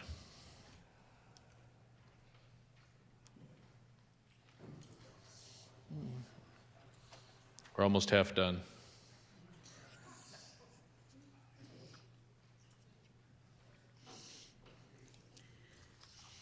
Senate Bill 223, an act to modify the requirements for a petition to refer an excess tax levy of a school district to a vote. Senate Bill 223, having had its second reading, is up for consideration and final passage. Are there any remarks? Senator Peterson. Thank you, Mr. President. Members of the Senate, Senate Bill 223 is a property tax relief bill that was approved by the Property Tax Summer Study. It's also based on feedback I received throughout the process of shepherding Senate Bill 85 through the Senate and the House the past 2 weeks. Senate Bill 223 makes reasonable changes to petition signature requirements for referring opt-outs to the ballot, and it brings school district opt-out petition signature requirements into alignment with other petition signature requirements. Senate Bill 223 does not make it easy to refer an opt-out, but it makes it attainable. You can't just walk your neighborhood under the provisions of 223 and get the required signatures. It will still take an organized effort of many motivated people. The signature requirement to refer an opt-out to the ballot is unattainable in certain school districts. Current law makes opt-outs unchallengeable by the people. In one of our largest school districts, the last opt-out referral was in 2002. However, it wasn't put on the ballot by the people, it was referred by the school board. They asked for $10 million, and that was rejected. They lowered the amount to $3 million, and it was approved. Since then, the school board in that district has not referred another opt-out. That was 24 years ago. And the citizens have not been successful in referring an opt-out, but it wasn't for lack of trying.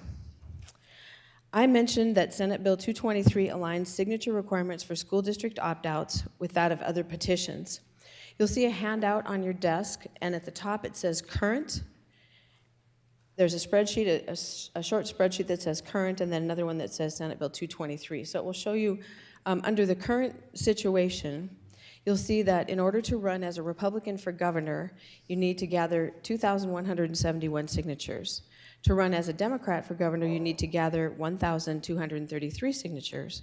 But in one of our largest school districts, you need to get almost 5,500 signatures to put a referral, to refer an opt-out to the ballot. You'll also notice that candidates have to get 1% of the turnout, but referrals have to get 5%.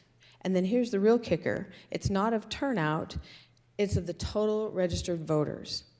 So if you look at what Senate Bill 222 does, it still requires the 5% signatures because statewide referrals also require 5%. But what we're doing is we're changing the number that we're taking a percentage of. So instead of requiring all registered voters, we're requiring the turnout.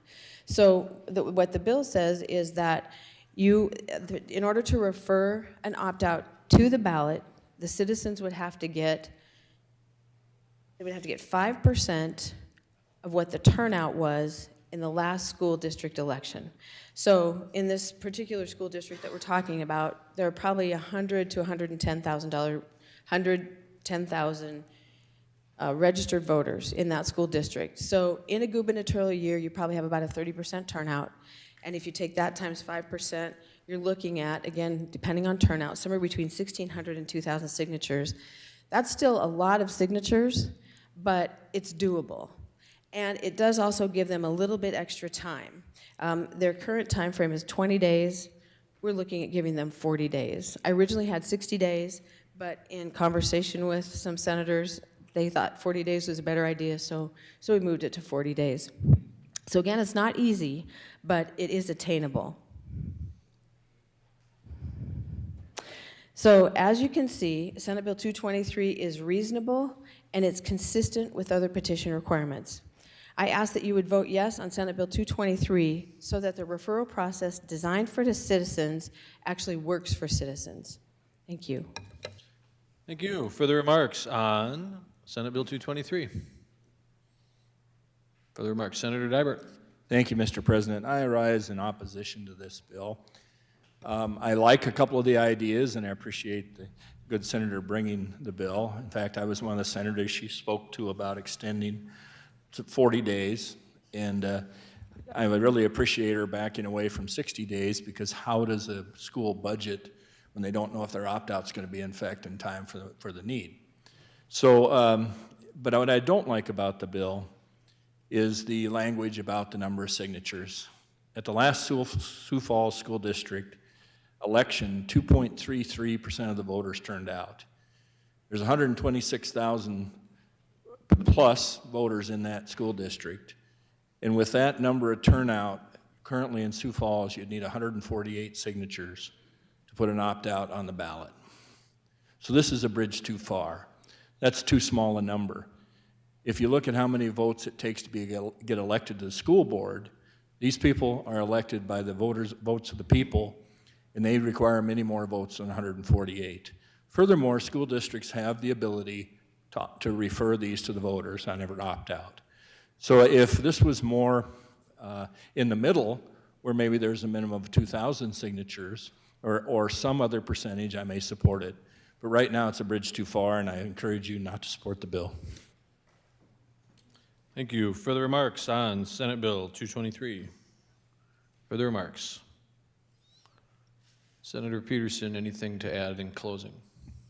Thank you, Mr. President. So as you all will remember, last year we passed a bill that aligned school district elections, municipal elections, and other local elections with the primary and general elections. And part of the reason for doing that was we were concerned about turnout in those local elections. And so by aligning those elections with primary and general elections, turnout goes up. It automatically goes up because you just have more people turning out for more races. So when I'm looking at calculating the number of signatures required, as you can see on the spreadsheet there, it's going to be somewhere between, in this district I'm talking about, this sample district, instead of being almost 5,500 signatures, which is unattainable, it will be somewhere between 1,600 and 2,000. It won't be 148. We won't be using past turnout. We'll be using the turnout, because this bill will take effect if we pass it in July, but we have a primary in June. So the historical election that this will refer to will be the June primary. So we're not looking at 148 signatures. We are looking at somewhere between 1,600 and 2,000. Thank you. Thank you. Seeing no further remarks, the question before the Senate is final passage of Senate Bill 223. When your name is called, those in favor vote aye, those opposed nay. The Secretary will call the roll. Senators Beal excused, Blanc, Carly, Crabtree, Davis, Dibert, Duhamel, Foster, Grove, Hone, Howard, Hulse, pardon? Jensen? Carr? Colbeck? Lapke? Larson? Marty? Melhoff? Miss Skimmons? Nelson? Otten? Perry? Peterson? Pischke? Reed? Roll? Souter? Shanefish? Smith? Vilhauer? Voigt? Voida? Whip? Sickman? Hulse? Mr. President, we have 20 yeas, 14 nays, 1 excused. So Senate Bill 223, having received an affirmative vote of a majority of the members elect, the President declares the bill passed. Are there any questions on the title? Seeing none, it's deemed correct.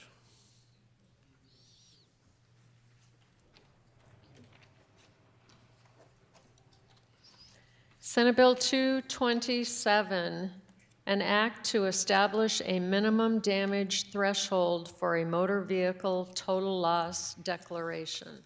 Senate Bill 227, having had its second reading, is up for consideration and final passage. Are there any remarks? Senator Colbeck. Yes, thank you very much. Senate Bill 227 is to deal with a growing problem facing South Dakota vehicle owners. After a motor vehicle accident, your insurance carriers holds the power over your claim. You get your damaged vehicle to a shop, inspection and a repair estimate. The repair shop gives you a professional estimate at what is going to cost to repair the vehicle to pre-accident condition, and then your auto insurance carrier compares the estimated repair costs against the value of your vehicle before the accident. It is entirely up to your insurance carrier whether your vehicle is a total loss or they will pay costs to repair your vehicle. If the insurance company decides to declare your vehicle a total loss, that decision is final. The carrier typically sells your vehicle to an auto auction company and issues you a check for pre-accident value. And when that happens, that's all well and good. And when that happens with your insurance carrier that you signed an agreement with, that's